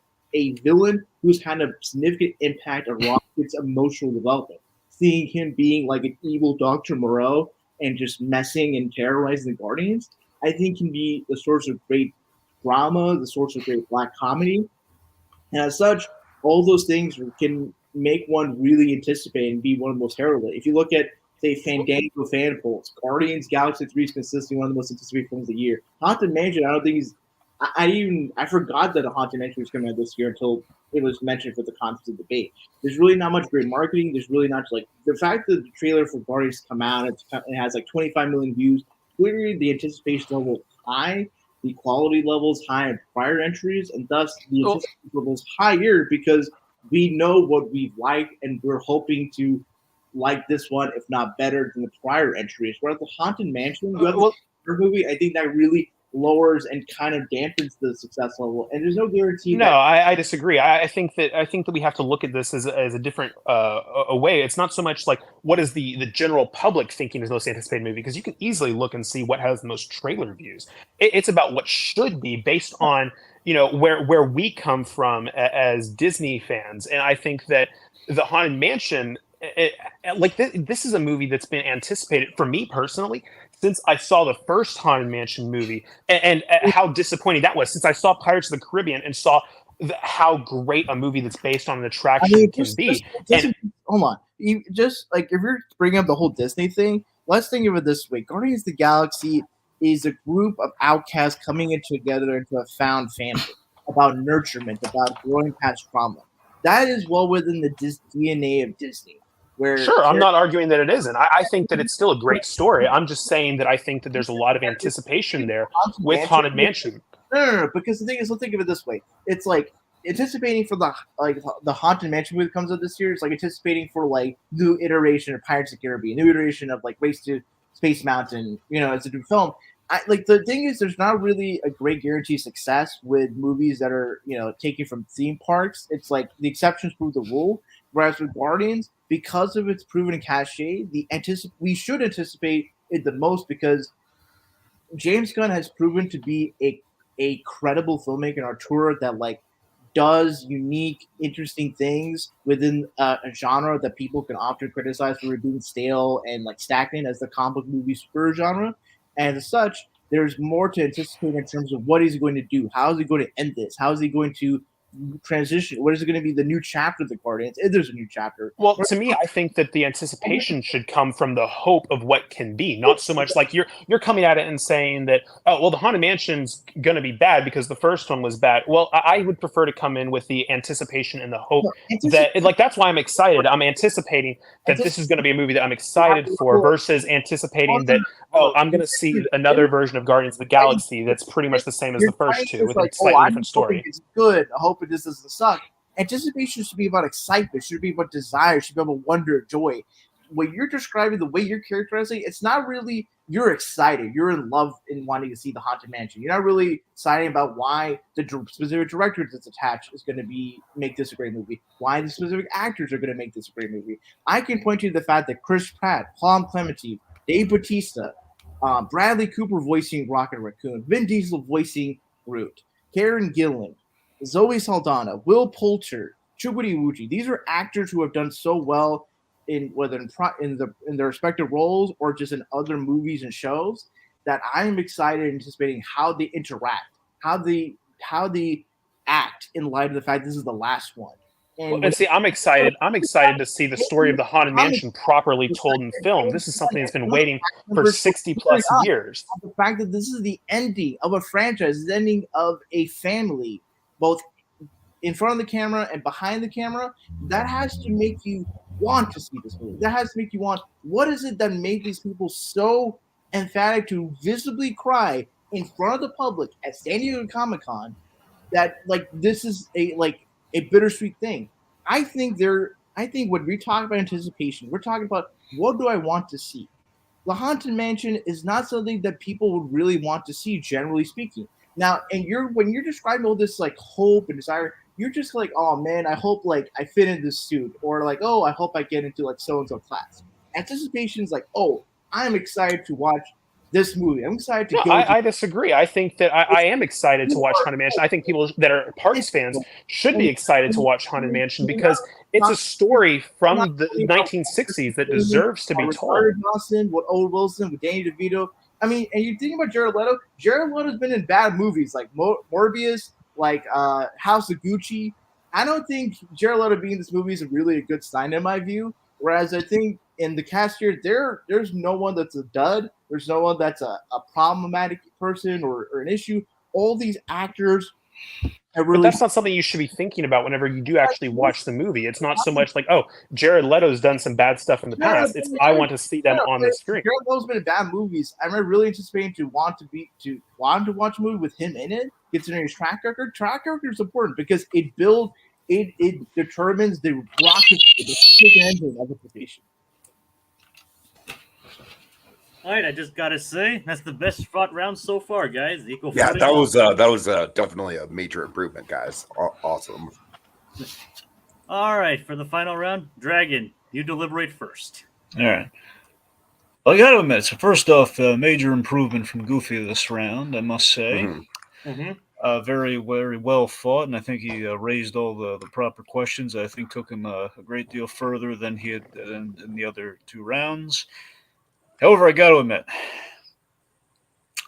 Goofy had me, and then he brought up the thing that gave him a lot of strength in the round, with basically raising the question of basically the semantical thing of what it is to anticipate and how that applies to their choices. And I thought that was a really great move on his part. However, in doing so, I think Rohith slipped by there, and I think he got in a few jabs about no, you should anticipate this more than that. And ultimately, I think Rohit's points about Guardian being something more to anticipate, and it basically being an event you don't want to miss out on. The whole man, they're all crying at Comic-Con over this, and it's the whole end of a franchise thing. I mean, and taking some pot shots at some of the casting on Haunted Mansion. I mean, again, I think Goofy recovered from that nicely, but I think at that point it's a little overwhelming. So he had the round been kind of called earlier, I think it would have been Goofy, but the chips lying where they do, I'm gonna cast my vote for Rohith Dhar. All right, I'm gonna go with Goofy. Actually, I actually thought that with Rohith's arguments, it basically just boiled down to James Gunn. James Gunn is very consistent. Yeah, and for Goofy, I really thought that the outside the box thinking of. Yeah, we know what we're going to get, but that's the thing with anticipation. We know what we're going to get. And The Haunted Mansion, it could be a very bad movie. It really could be. There's no doubt about it. But I think stuff like Muppet Haunted Mansion has proven that, Disney cares about the IP. It's not like they're just going to crap something out because oh, shoot, the Pirates did well. We need to, it's like... The 2003 Haunted Mansion movie was made in an entirely different sort of era of Hollywood with, in regards to like the level of detail that they put into these sort of IPs and fan bases. So yeah, I think Goofy won the round. I think it was well fought, but I think Goofy ultimately got it in. All right. I'll be the tiebreaker this time. Mm-hmm. All right. I'll just continue to say what previous two have said. Definitely more improved round on both of you guys. You both strengthened your offense and defense equally. Both fought very well. That being said, I think based on the strength of arguments alone, I am going to give my point to Goofy. Goofy fought valiantly this round. He basically raised a lot more points as to why he actually did admit his movie could potentially be bad. He said but the whole waiting for it, the anticipation, being a Parks fan, the reason why he'd be anticipated for it, that kind of had struck a chord. And trust me, I'm more looking forward to the Guardians myself because I'm, as you guys didn't know here, I'm a big Guardians fan. But I think we can all agree we'd be shocked if Haunted Mansion actually ended up being objectively the better movie of the two. 100%. but yeah, it's like based on like I said, due to the strength of argument, I'm gonna have to Forget get abused Rocket Raccoon. We have Jared Leto. Exactly. If it's abused Jared Leto, all the better. But remember, this isn't the Jared, suffer for your art. All right. I'm sorry. But as stated at the beginning, this was not based on personal preference, but the strength of argument. Yeah. So Goofy takes home his first point of the round of the game. Yeah. Leaving the total score at the end of the main rounds. Rohith 2, Goofy 1. Cool. Dragon, the word. The word? No, it wasn't said. No. What? No. What? No. Jeez, no. Was not said. All right. So you're still left to wonder. You will wonder what it is until you guys say it. But what is it?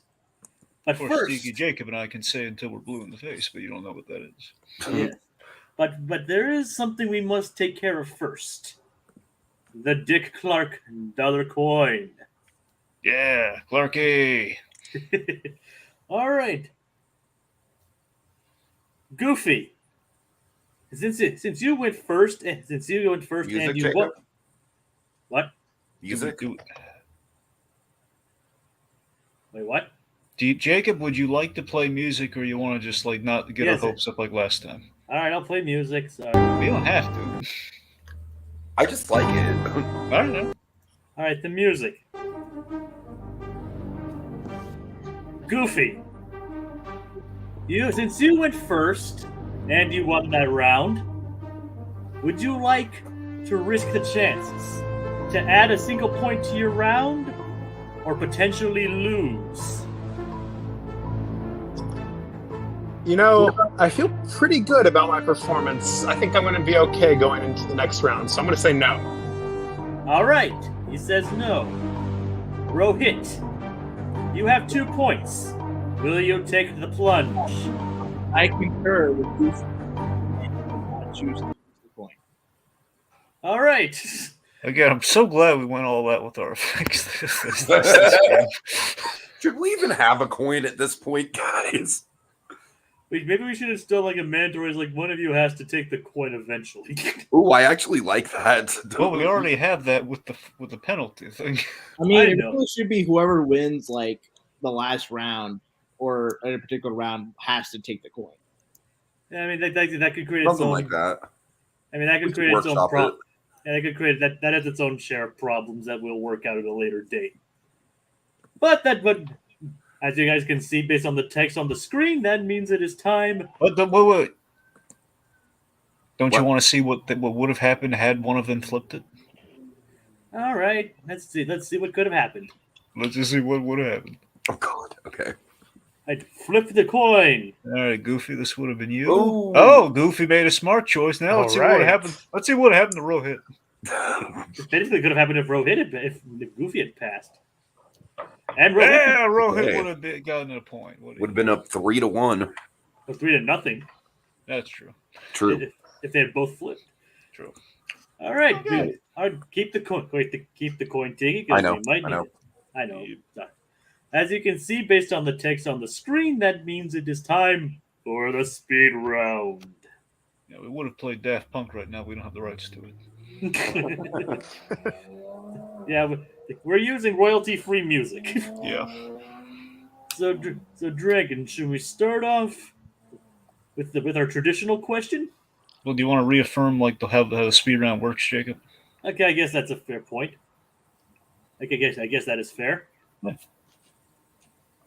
The speed round is exactly what it is. You have to work. Your answers will be given on the fly, and you'll have to answer very quickly. You have a 30-second opening statement and a 15-second closing statement. Now, unlike the first round, unlike the main round where it was determined based on the randomizer, this one will be determined on who answers first. So basically, you can go as quick as possible to get the best answer, or wait until your opponent goes and potentially choose something better. It's all a matter of strategy. Now, keep that in mind. Do you guys have any questions regarding this? Nope. Nope. All right. So now, Dragon, should we go with our traditional question? Well, we can, but also remember the audience. Oh yeah. As I mentioned earlier, the audience can submit questions, and hopefully they will be around to judge the answers to themselves. If some time passes and they do not provide the judgment, we will provide it ourselves. Okay. Yeah, let's do the traditional fixture. Let's start Okay. the new year off right. All right. Tiki, Mhm. the wheel. And now this is basically disregarding what I said regarding who speaks first, the winner of the previous round will decide who gets to go first. So should we have them spin, or should we have them choose their order first? Yeah. Just Goofy, you want to go first or second? I would love to go second for once. Okay. All right. Also, I really want to point out, I love how the ad on the wheel is like themed to speed. It's so appropriate for the speed round. It isn't. That means Rohit. Whatever this wheel lands on will be yours. Oh, It's boy. the wheel of Muppets. Muppets. All right. Hey, baby. It's our tradition. It's our customary Muppet question. Land on a go, land on a go, land on a go, land on a go, land on a go. Hey, Rohit. Has Link Hogthrob. Yeah. Rohit, are you aware of who Link Hogthrob is? Yes, he's like the vain one with blonde Yeah. hair. Yes. correct. Okay, Goofy, do you know who Link Hogthrob is? Yes. Good. Okay. Just We so would we're have on even. revoked your Muppet card if you did not know. All right, and Goofy, whatever this one lands on, will be the one you have to answer for. Yeah. Well, so much for speed. I know, right? Yeah, Oh! Hey! the We legal specifically weasel. asked if Goofy knew who this was. That's funny. Like, are you guys both familiar with this Muppet? Yes. Okay. Rohit? Yes. It'd be funny if Rohit did not know about the legal weasel, given that he is. Well, depending on who you ask, he might be the legal weasel. I don't know. I don't know what his clients think of him. All right. Up first is it's Rohit, and it's Rohit with Link Hogthrob, and then Goofy with Joe the Legal Weasel. And here is the question: which Muppet should run Hollywood? All of it. All of it. Not just some of it. All of it. So we have that's our pick that's our answer Yeah. to that question. Yes. Why should your Muppet run Hollywood, all of it. The all of it is even capitalized the way I wrote it down. All of it. So, and again, it's Rohit with Link Hogthrob, and then Goofy with Joe the Legal Weasel. There you go. Rohit, when you're ready. Oh boy. Link Hogthrob would be the best person to run old Hollywood. He's got the bravado, the charm, the I don't give an F. In Hollywood, we gotta willing to go out on stage and make or break it. And Link Hogthrob is that person. It's just by sheer willpower, by sheer charisma, he will push Hollywood to put in the glamour, the glitz, the glam, to make pictures that really shine, that really pop. And if people don't like what he's doing, who cares? He's the one in charge. He's the captain. He's the hero. Okay, Goofy, to reiterate, you have 30 seconds to do your opening statement. Do it however you wish. And then Rohit will have 15 seconds rebuttal, and then you will. Again, whenever you're ready. I think Joe the Legal Weasel would be a great person to run all of Hollywood because he would make sure that everybody is protected from a legal standpoint. We know that celebrities have trouble staying out of law issues, and I think that Joe the Legal Weasel would do a great job of making sure that everybody stayed on the straight and narrow. But he's also a really funny dude, and I think that's what Hollywood needs more of. Hollywood needs more funny. They don't need more vain, serious people. We want funny. We want people doing the right things.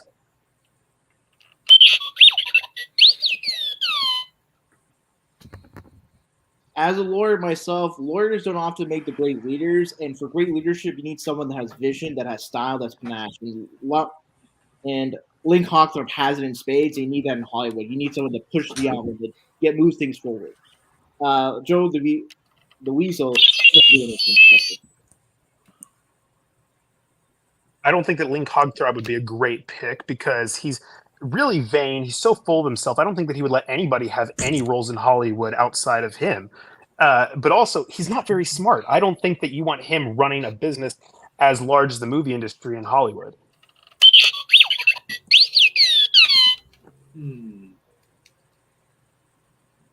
Dickie, why don't you call this one? All right, I think it's actually very even. I'm honestly kind of torn. So I'm just going to judge it based on who I thought had the best overall point.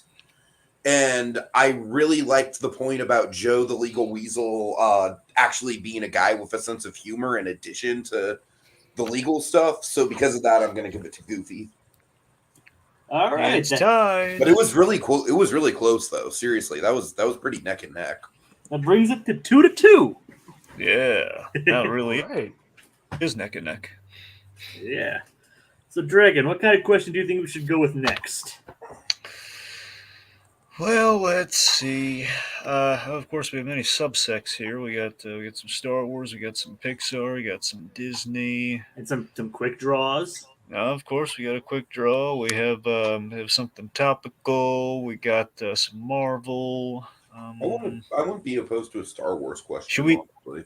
Well, that's true, Tiki. But should we make sure we get a New Year's related one there? Should we probably start with that? Yeah, we should probably do that. Sure. Let's do, Jacob. Let's go with that one. Let's go with the fun New Year's related question.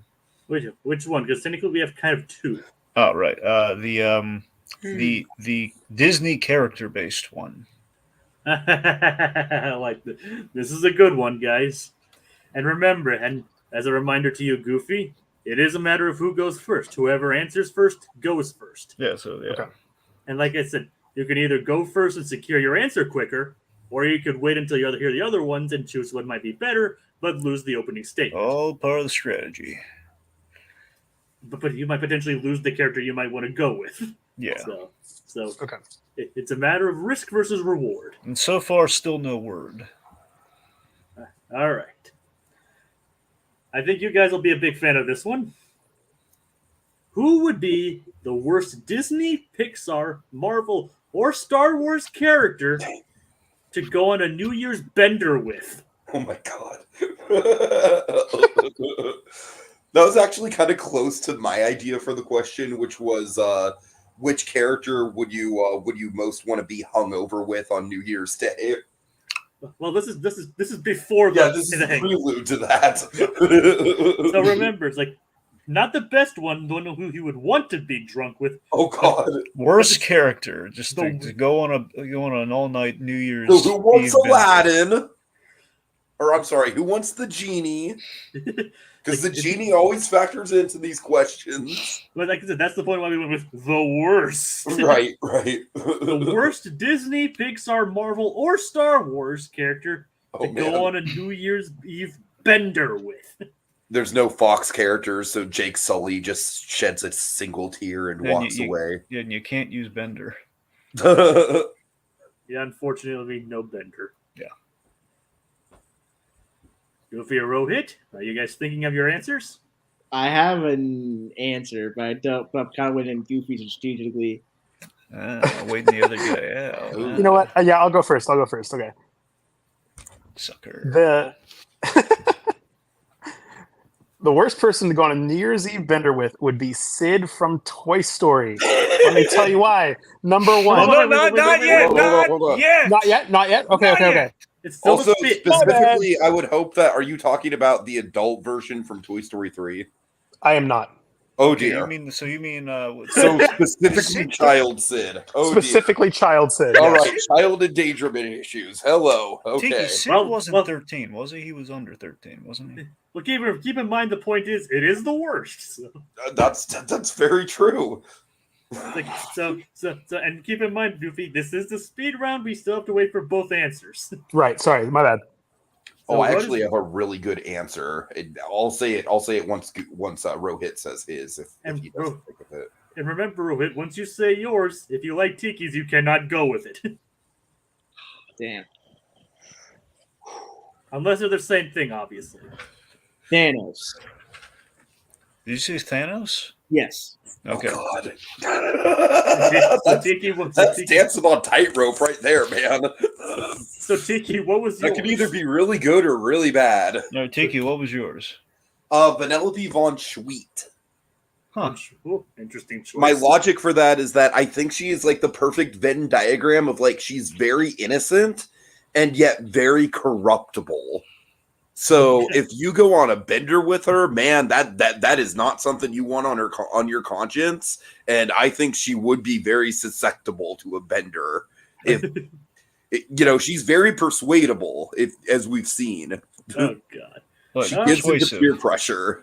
Yeah. Well, Okay. persuasive. I'd be worried about her corrupting people than people corrupting her, honestly. She's more the corruptee. But yeah. I'm just more thinking about how quickly she fell in love with the stupid MMO. Nah. All right, let's move on. Goofy, whenever you're ready, your pick for going on a bender with Sid. From Toy Story 1. All right. Number one, it is illegal.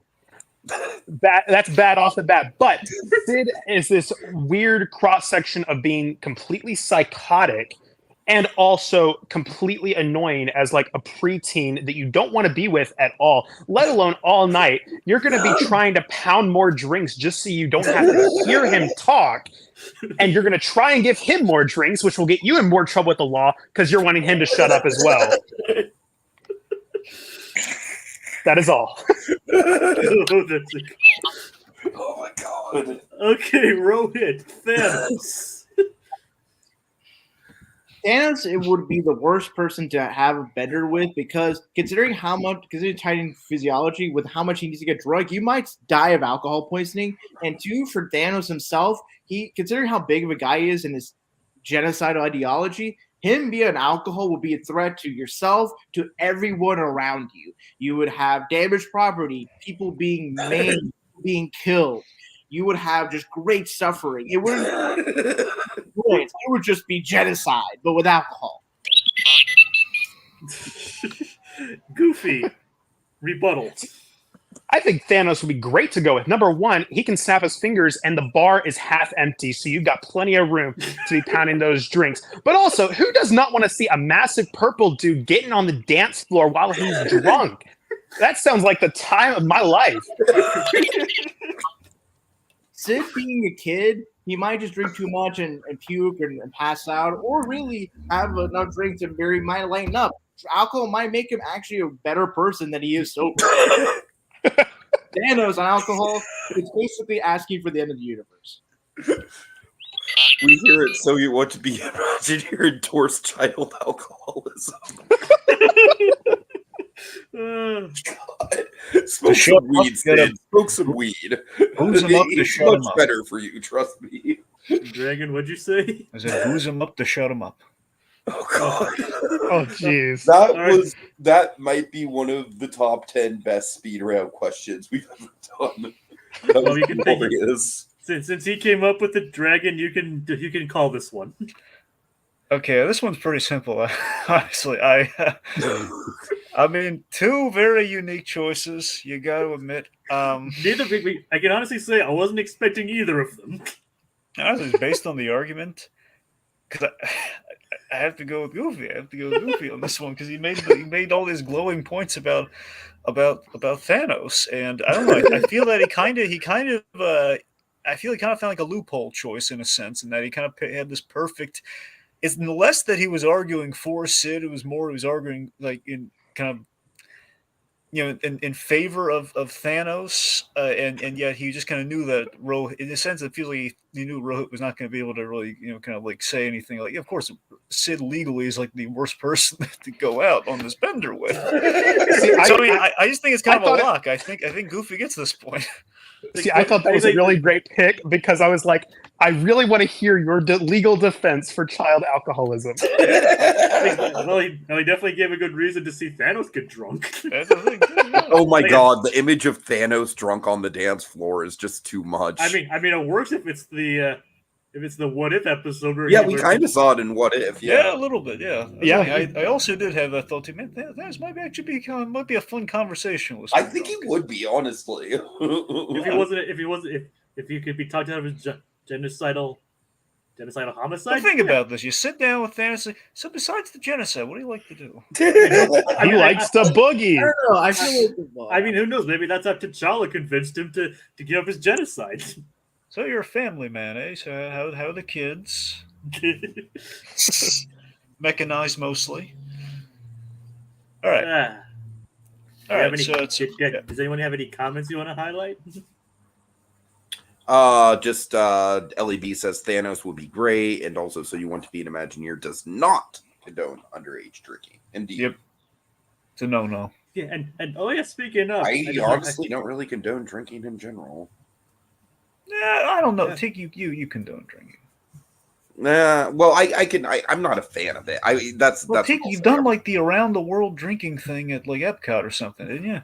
5 years ago. Yeah, like I'm an 5 old years. man now. I can't do that shit anymore. I'm just saying to someone to say I don't condone drinking. You literally drank around the world. I don't not condone drinking. I'm saying like more for myself. Like I cannot do it anymore. Okay. It's like, and I just remembered, isn't one of our regular viewers actually in the Haunted Mansion movie? Yeah. Yes. Pink Pearl is. She's she's an extra, but still. I don't think she's here, but I think I just remembered that. Fun fact, folks. I'm guessing she might, like, I don't know. She might be in quite a bit of it as far as like being an extra because she's secretly the Hatbox Goose, but she can't tell anyone. Oh my god. Now. Like, well, I'm just saying she was on set for like a good number of days, so she's Madame Leota. she's a regular viewer of the channel, and she started a movie, so it's kind of fun. Starred, but well, she had a part in a movie. I guess. Yeah. All right. So that brings Goofy to 3 and Rohith to 2. Mm-hmm. Out of curiosity, can you guys hear the rain outside? No. No. No, Okay. We gotta listen for it, but California is coming down right now. It is coming down. California's coming down. We had quite a bit of rain earlier here in Ohio too. Yeah, no, this is actually supposed to be like one of the biggest rainstorms like in recent memory right now that we are currently in. Anyway. All right, that takes care of our Muppet question and one of our New Year's questions. Yeah. I'm leaning towards either A Marvel question or maybe a Star Wars question? What do You know guys- what? Do Star Wars. I want to do Star Wars. Yeah, Jake, we really should do Star Wars because today a Star Wars related event happened, so we should do Star Wars. Okay, Star Wars. What Star Wars related event? Well, the Bad Batch dropped the first 2 Oh. episodes. Right. I'm totally like not on board. Like not on board, but like I'm not caught up on that at all. Like, so. well, Yeah, we there's- understand, old man. We get it. Okay. and I guess this is all hinging on whether or not they've both heard of this character, but just in case, I do have an alternative Star Wars question. But the main question that we have in mind is, which Star Wars show should Hondo crash? Oh my god. I Yes. don't know that character. Is in Hondo Anaka. No, that character. How did I know it was going to be Hondo? Tiki, it's always Hondo. Hondo is so fucking I boring. asked for an alternative question. Goofy, you Really, don't no know? idea who Hondo is? No. No. Huh. Okay. Okay, guess we're not. Hondo Naka Transport Solution.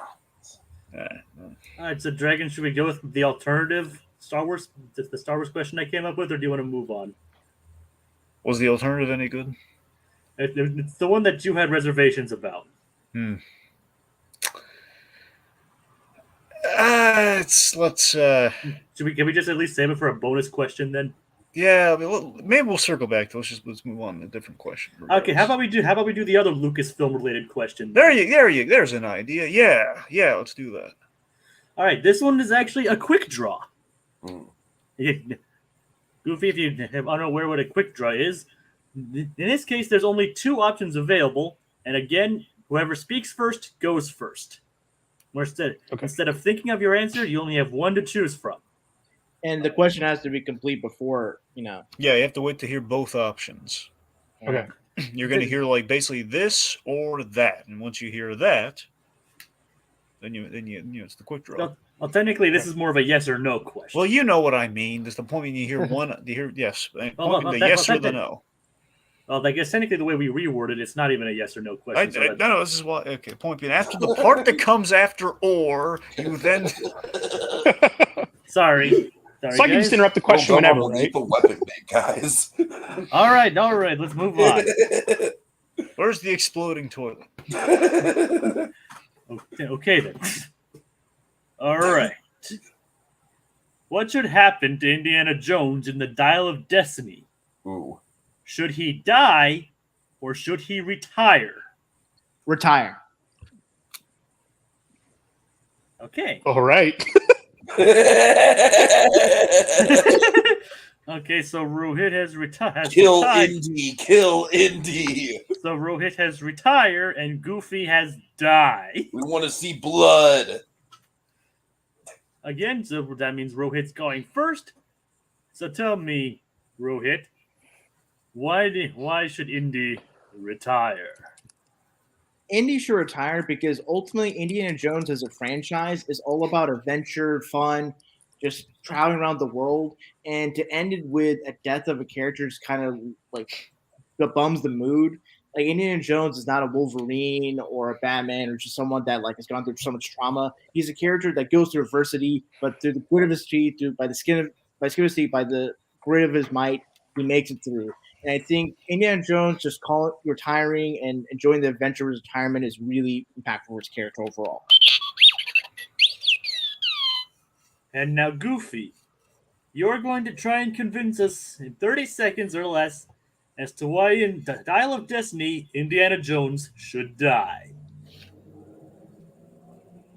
Okay, first, he's in his late 70s. There's not tons of retirement left for him to enjoy. But also, you think about it, it sets up, if he dies, that there can be another person taking up the mantle, moving on the legacy. You think about movies with mentors dying, Obi-Wan Kenobi in A New Hope, Dumbledore in Harry Potter, Gandalf dying. All these people set up so that the next hero can take up the mantle and continue the franchise. And I think that would be a great way for Indiana Jones to continue his legacy.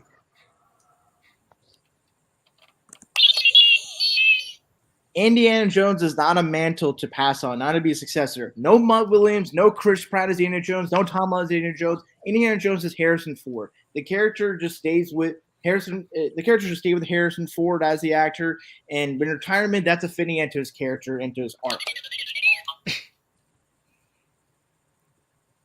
I think that retirement is honestly the lazy way to go with it. I think that it kind of kills the sense of adventure that he's hung it up versus, kind of leaving everything on the field. He went for the adventure until he couldn't anymore versus quitting on the adventure without passing anything on.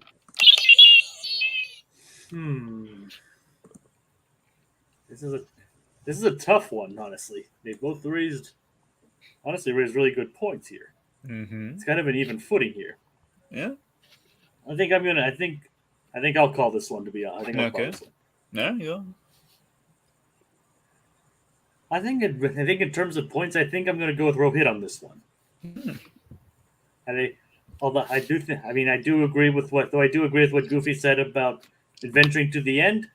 I do think what Rohith said, like, that it's not something to be passed on, that it's age with Harrison Ford. I think that was very well said and very well executed, and he gets the point for that. I honestly think Goofy could have easily won that round had the successor thing not gotten brought into the equation. Yeah, that was kind of like a detrimental point. Yeah, that's fair. I was kind of scrambling. I'm like, how on earth do you argue that Indiana Jones should die? Honestly, I honestly thought your last statement was really, really solid, though. That's because it came in my head whenever he was giving his rebuttal. His head looks stupid. Kill him. That's the beauty of the speed round. It can change in an instant. Indeed. Okay, so 4-3. No, it's 3-3. 3-3. Oh, sorry. The tie game once again. Someone's leaning somewhere. All right. So, Dragon. Options. Okay, well, I know we definitely want to get the Pixar question there, but I kind of want to raise the drama, so when someone gets 4 to use it then. So we should probably do a different question leading up to that point. What do you think? Do you think Marvel, or you think the other 2022 related question? Or should we could either go with that or a potential Disney or potential park question. Oh, let's do the park one. We have a park question? Oh, right, the park question, yeah. All right, so the vote's out for the park question. All right. Besides Pandora and the Animal Kingdom as a whole, which attraction at Disney World would the Na'vi enjoy the most? Oh my god! Like in person, like the actual Na'vi are in the park. I love it. And technically, we can just limit. You can use the rest of the Animal Kingdom. It's just Jungle Cruise. They can't go on their own rides, obviously. I actually think not using Animal Kingdom at all is that's the most fair game way to do it, because I think Animal Kingdom is too easy. All right, because it's like the nature, they're all tapped into nature. Like what taps them into? Oh God, okay. Because we know the real answer is they'd see it's tough to be a bug. We know that. So. I really love this question. All right, I've turned myself into a Na'vi head. I don't know what to tell you guys. Besides Pandora and really anything at Animal Kingdom, which attraction would the Na'vi enjoy the most? Yes. Jungle Cruise. Soaring around the world. So it's Goofy going first with Jungle Cruise, am I right? Yes. All right, so Goofy, why would the Na'vi enjoy the Jungle Cruise? I think the Na'vi would enjoy the Jungle Cruise mainly because it offers this sampling of different traditions here on Earth. You have nature, but you also have our technological advancements and showing off kind of what we've been able to do in a more peaceful environment rather than wartime. And it also does take them on a trip around the world in a way where they get to see animals and plants from different places around our world in contrast with theirs.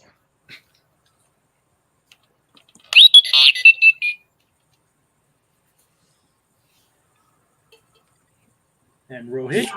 Soaring around the world would be a great attraction for the Na'vi because the Na'vi has such a negative image of humans, the Earth. Soaring around the world would be a great opportunity for them to see the wonder of Earth, the Swiss Alps, the Taj Mahal, and then being a sort of a hang glider would be reminiscent of them, flying around their winged creatures, Pandora. So there's an in for them to really appreciate the wonders of like the planet Earth, and not just think of it as brutish as the people that populate the world. I think it'd be a godsend for them.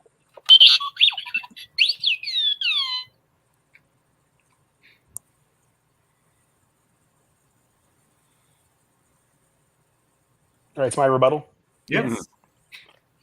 Okay, if the Navi are physically having to ride, I think that there's a good chance that they wouldn't fit / would break the ride system, which is the main issue. But also, I think that it would be good to actually show them what the outdoor experience in Earth is like compared to Pandora, instead of locking them in a room. A quick question before you start the timer. What's the name of the? What was the name of the choice for your Goofy? Jungle Cruise. Jungle Cruise. And since Goofy did talk to 16 seconds, so can Rohith. What are you going to do with that extra second, Rohith? Hold on, I got that. Okay. Roller Cruise attraction, I think, would just be the same old, same old. If we're wanting the Navi to really experience a lot of the world or see something new, Jungle Cruise would just be seeing things that are just lesser than what they see in their natural habitat, their natural world. Let them see something new, not something that they see. All right, considering Tiggy, you're both the parks expert and the recent convertee. The reborn Navi. Say Vaco. What? So Tiggy, since you're both the recent convertee over to Avatar and the park expert, I'll have you call this one. Thank you, Dragon. Hail Awa. Oh my god, I'm such a dork. Okay, thank you, Jacob. I'm sorry. So first of all, how did neither of you choose living with a land? That would have been a good one. Yeah. I think that would have been the perfect one because it's educational. It's basically kind of like the ambassador, hey, here's how we do stuff on Earth. But anyways, yeah, I think this is pretty hands down slam dunk. I did like the point of, the physical set pieces. But I mean, here's the thing. I thought it was very funny that you raised the point of the Navi not fitting into the, onto the seats in Soren, but they're not going to fit into those rinky-dink little boats either. So I think that kind of makes it a moot point. So yeah, I'm going to go Soren around the world. All right. All right, so that's Rohith. Rohith has 4 on the board then. Mm-hmm. Wait, Tiki, the little motorboats? No, that's what I'm saying. Yeah, they are small, Dragon. They're legitimately small. Yeah, I'm saying I'm 6'2" and I have a relatively hard time. The problem is when you first walk into them and there's the cast member who has to help you onto the boat and stuff, and it's weird. Anyways, Not the motorboats. Yeah, exactly. I would have honestly. For me, I would have loved this just for comedic purposes. I would have loved to see the Navi on either Small World, because again, there's a bit of logic. Well, we want to learn about the culture. What better way than Small World? And either that or just for laughs, the teacup ride. I'm honestly trying to think of an attraction that would be physically capable of actually handling them, from a logistics point of view. I'd love to see one of them in the Dumbo ride. You know what? I honestly think the most valid option would probably be the riverboat that goes around Frontierland. Yeah, that actually probably would be. Yeah, that's honestly probably the only really viable option for them. All right. Imagine them trying to fit into the Tron light cycles. Again, I must say, you guys have been fighting really good, and Goofy, your game has drastically improved since it first began. Mm-hmm. Thank you. You're welcome. And keep in mind, considering it's happened to me several times, you can very much win the game through the speed round. So don't be discouraged. All right, so Dragon, you said you wanted to go with the Pixar question this time. Just to make sure we get in there, because if Rohith wins, well, I think if he wins the next point, he wins the game. So, we should make sure we get this in there. All right. I'm tempted to use the other one, but I have a feeling the word's not going to be said. Yeah, it's all good. I mean, yeah, it's no big deal. Sometimes there have been cases where the word has not been said at all. Yeah. Sometimes the fish don't bite. All right, so you want to go with the Pixar question? Yes. All right, let's do that. And this might require a bit of explanation, so ask us. In the spirit of Pixar's upcoming original series, Win or Lose, which Pixar supporting character should get the main POV, in which we mean the original story remains, but it will be retold from their perspective. It's been reframed from the supporting character's role in the story from many of the Pixar movies. Think of it kind of like it's like an interquel, like a Rosencrantz and Guildenstern are dead kind of thing. Almost kind of like Lion King 1.5, if you think about it. Yeah, Lion King 1.5 literally is Rosencrantz and Guildenstern. Yeah. Okay. Jay, tell them the exceptions. There's very few that you can't use. There are 3 exceptions due to the fact that they've kind of had sequels focused on them already. Those being Mater, being the focus of Cars 2, Dory from Finding Dory, and Doug because of the short Doug's Secret Mission. Man, that was my pick. Yeah, exactly. Really? You can't use Doug, and also you can't use Buzz Lightyear in the first Toy Story. Okay. Because remember, it's talking about their perspective and like seeing the events of the first movie unfold from their perspective, and which we technically did see with Doug and Doug's Secret Mission, and we also excluded characters who became the main characters in the sequels. Can I make my pick? Yeah, go right ahead. Well, yeah. Frozone and the Second Incredibles. Okay. Frozone, the Second Incredibles. All right. Goofy. This is a very tough question. Yeah, it is. It is kind of a tough question. You have to think of all like the supporting characters and how they could become, how their point of view would unfold throughout the main story. Like, You know what? Okay, I'm gonna go with the baby from Toy Story 3. Okay, I'm sorry. When you say you mean Big Baby from Toy Story. Big baby, yeah, big baby. No, Big Baby, no. the evil Big Baby. Well, more misunderstood. Misunderstood Big Yeah. Baby. Anyway, okay. So it's Frozone from Incredibles, specifically Incredibles 2 Incredibles. versus Big Baby from Toy Story 3. This is the matchup everyone has been waiting for. Frozone versus Big Baby. Oh my god. That actually does kind of sound like a supervillain name. It does. All right, Rohit. Frozone. Frozone is such a great charismatic character through the writing and through Samuel L. Jackson's vocal performance that seeing the events of the second movie through his point of view would be great. You have someone who can carry a movie. You have someone who's interesting. And seeing how Frozone thinks about superheroes coming back to the fold, him trying to manage, him trying to be a great husband to his wife, all the comedy, all the drama that could be inherent from Samuel L. Jackson as a performer could shine through, and he could be the star. Frozone is such a valued character. It'd be great to see him in the spotlight.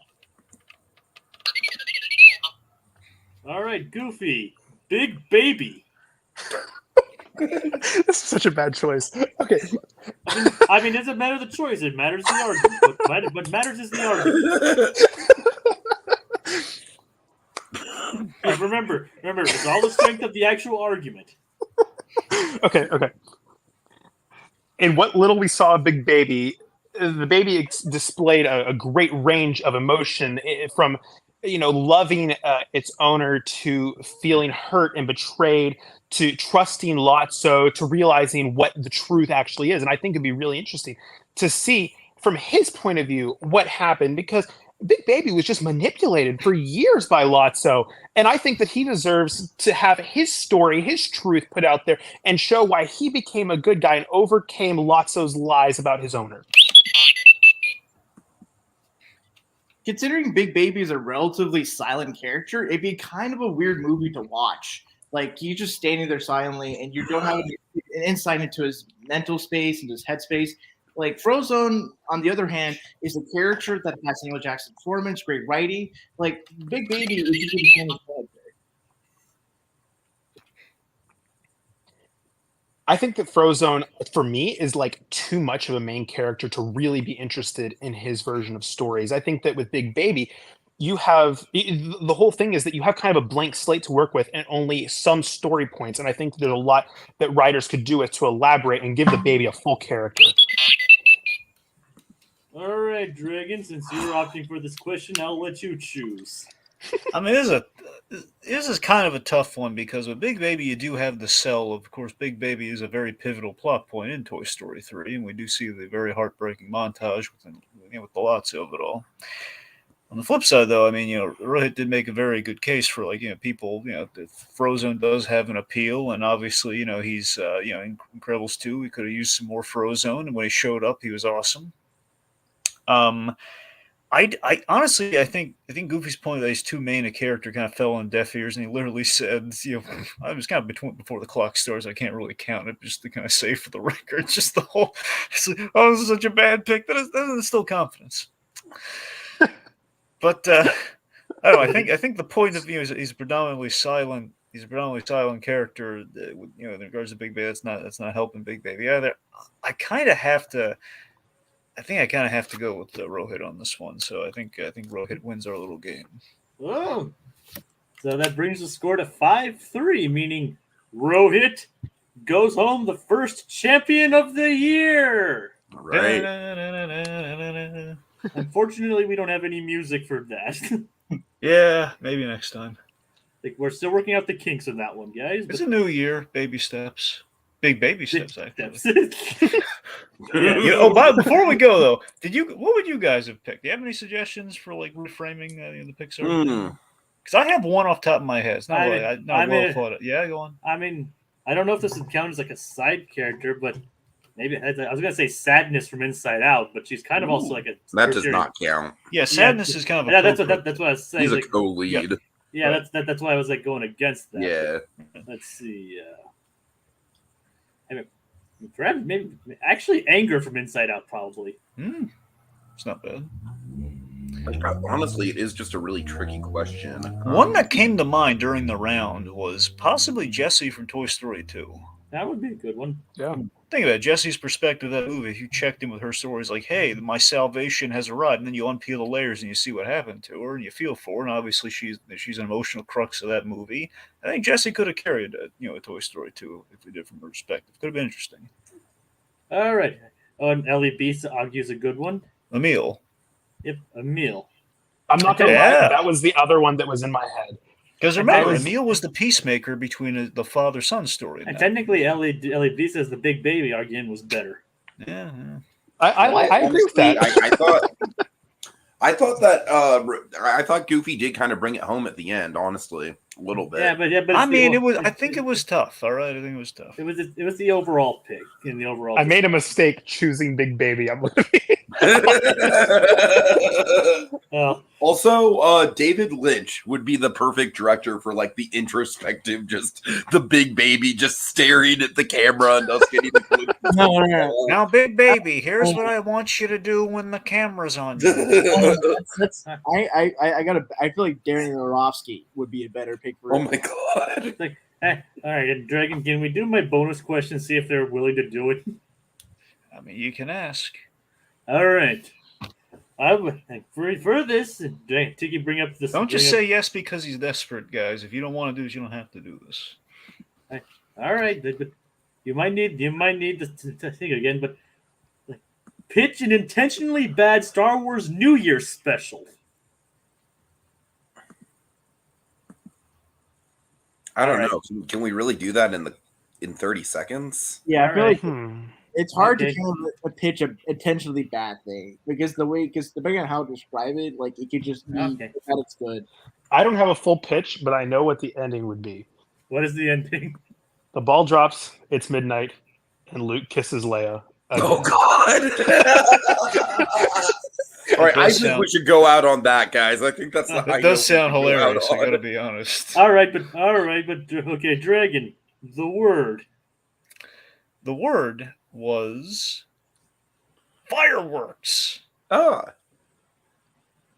Which I was hoping that the New Year's related questions would at least draw those out, and they did not. Yep. No, it was literally just all about the semantics of underage drinking. Yeah. Underage drinking in the metaverse. Which, to be frankly, is probably a better result. And the penalties for landing on that. Well, we don't have to tell them what the penalties were. And Dragon, I'm hosting this thing. I know. I'm just letting you know. You don't have to, and you can. Okay, and I won't go into details, but hens, it would have been what we did previously, and you would have lost 15 seconds from your opening statement. Hmm.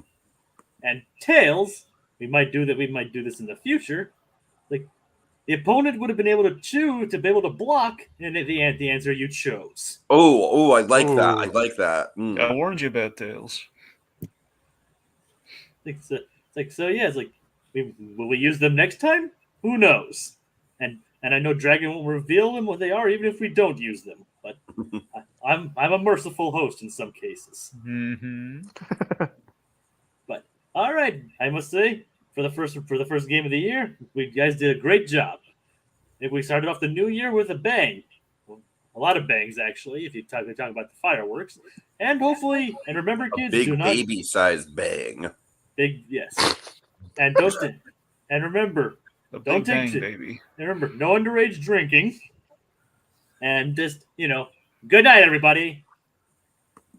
We're all just trash waiting to be thrown away. Ah, Luke, it's your sister.